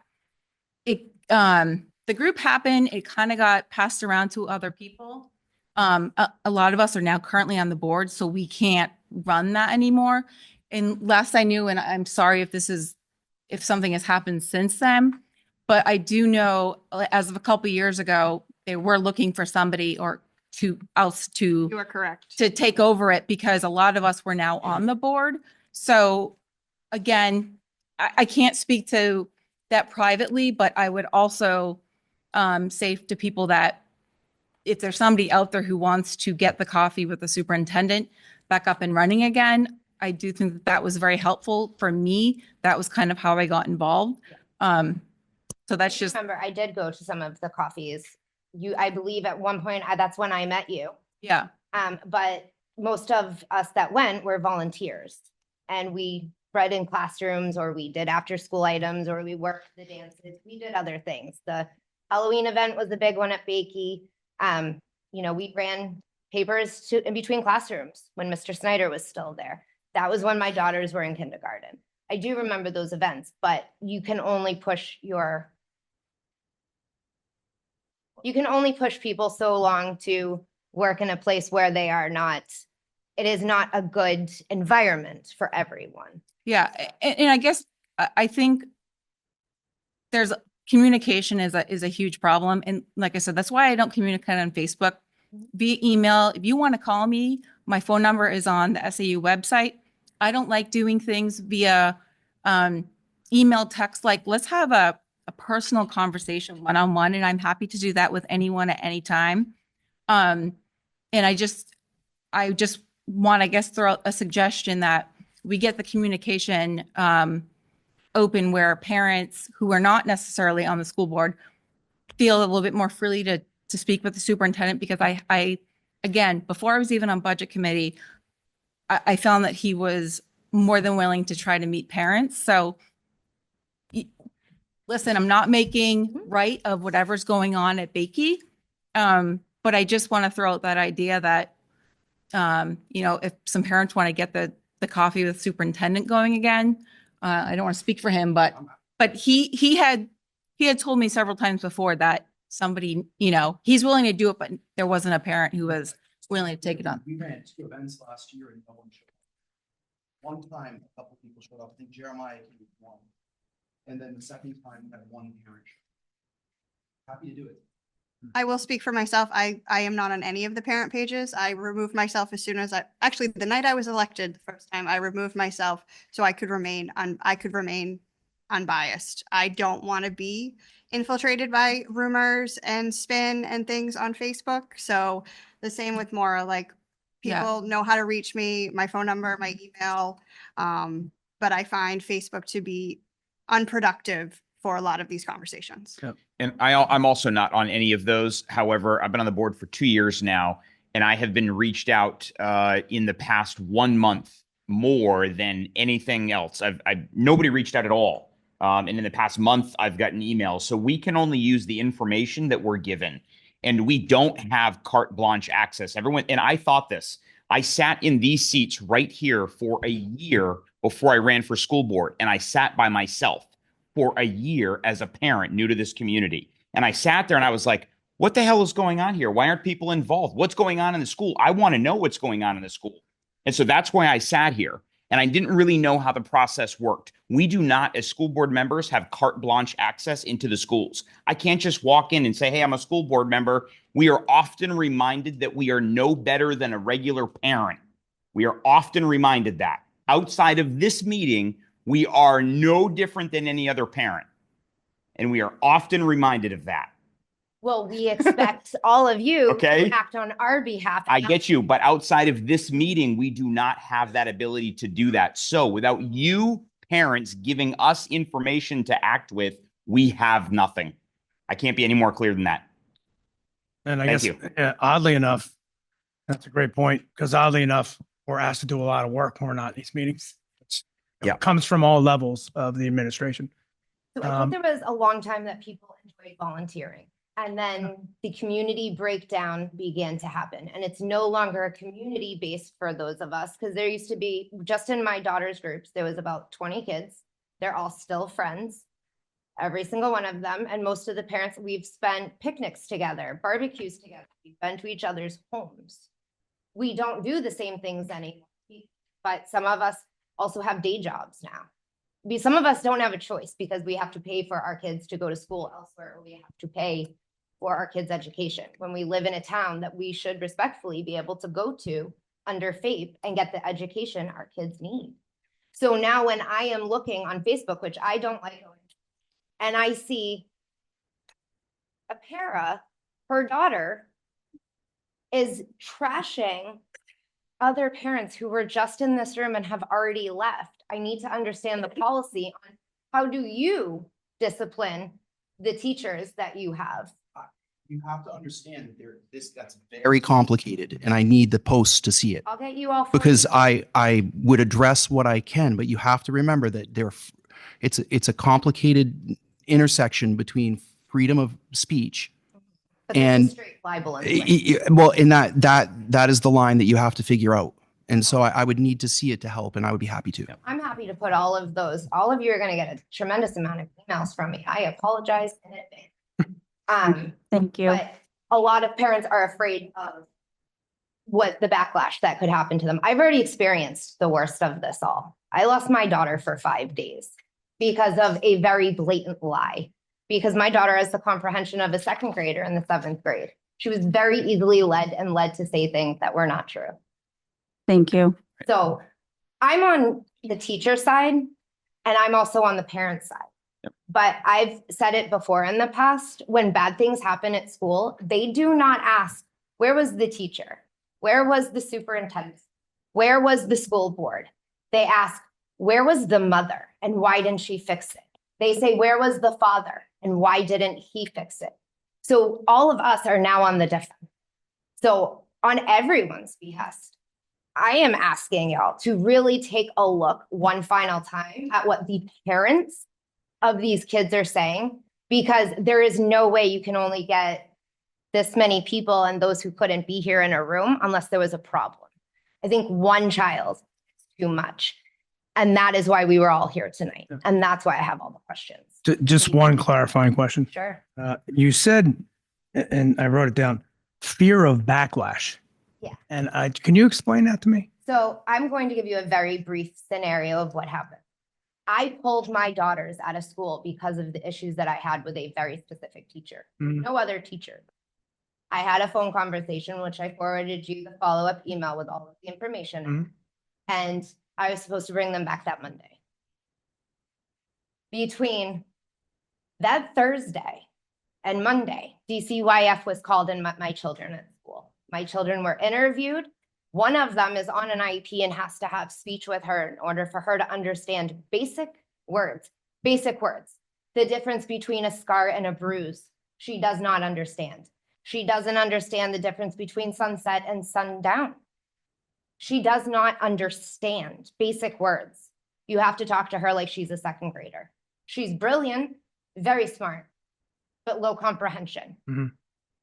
The conversation that took place with one of the paras in our school happened at a barn in town in Newton. That para went to school because my restraining order was against the teacher. I did not, and I do not want her anywhere near my ever. The emotional damage is so deep that she has been in an outpatient program. And she will continue. They met her and then they took her and they gave her sister back to me. And that is the retribution. That is the damage control. I don't care what you take. Take my house, take my car, take my job, whatever you want. I have one thing to lose, and it's the twins that took me 6 years to make. So when I am coming to you and I'm yelling at you and I'm telling you the backlash, other people know. That went like fireworks. I had more parents calling me that night asking what was going on. Is she okay? What is happening? I've reached out, and I work in community service. I reached out to multiple programs, multiple social workers. What do I do? Where do I go? How do I get my baby back? All because I upset a teacher because she did not understand a disability that my daughter had and has chosen every day this year while she was in Sanborn to be removed from her classroom within the first 30 seconds of the class start. That is unacceptable to me, especially where we have now 6 IEPs and the amount of time that your staff and myself put into those IEPs. I can only imagine what the other parents have. And they're afraid to come here. That's why I'm here speaking on notes from 76 parents, because they know what I went through. Thank you. Thank you. Thank you.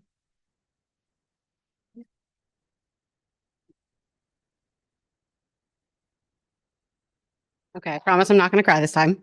I hope so. I posted something on the Facebook pages, and the same person also humiliated me, and I ended up taking it down because I felt bullied. So I just wanted to make that clear. I'm having the same issue as Genevieve had spoken about with the same exact teacher in regards to following accommodations. So that it's not just a one person thing. I've been told that it's a personnel matter and it's been handled. It hasn't, because the inappropriate comments are still being made. While I appreciate you saying that you want to have like a phone conversation within this district, within the staff and the administration, I can't have a in-person conversation because my children have been made out to be liars. I've been made out to be a liar. Nothing, it gets very misinterpreted. So I need to have everything in writing. So just so you know that it's a trend that happened in elementary school, in the middle school, it's just a very common trend, which is why I want everything in writing. So that's my own point of view. Thank you.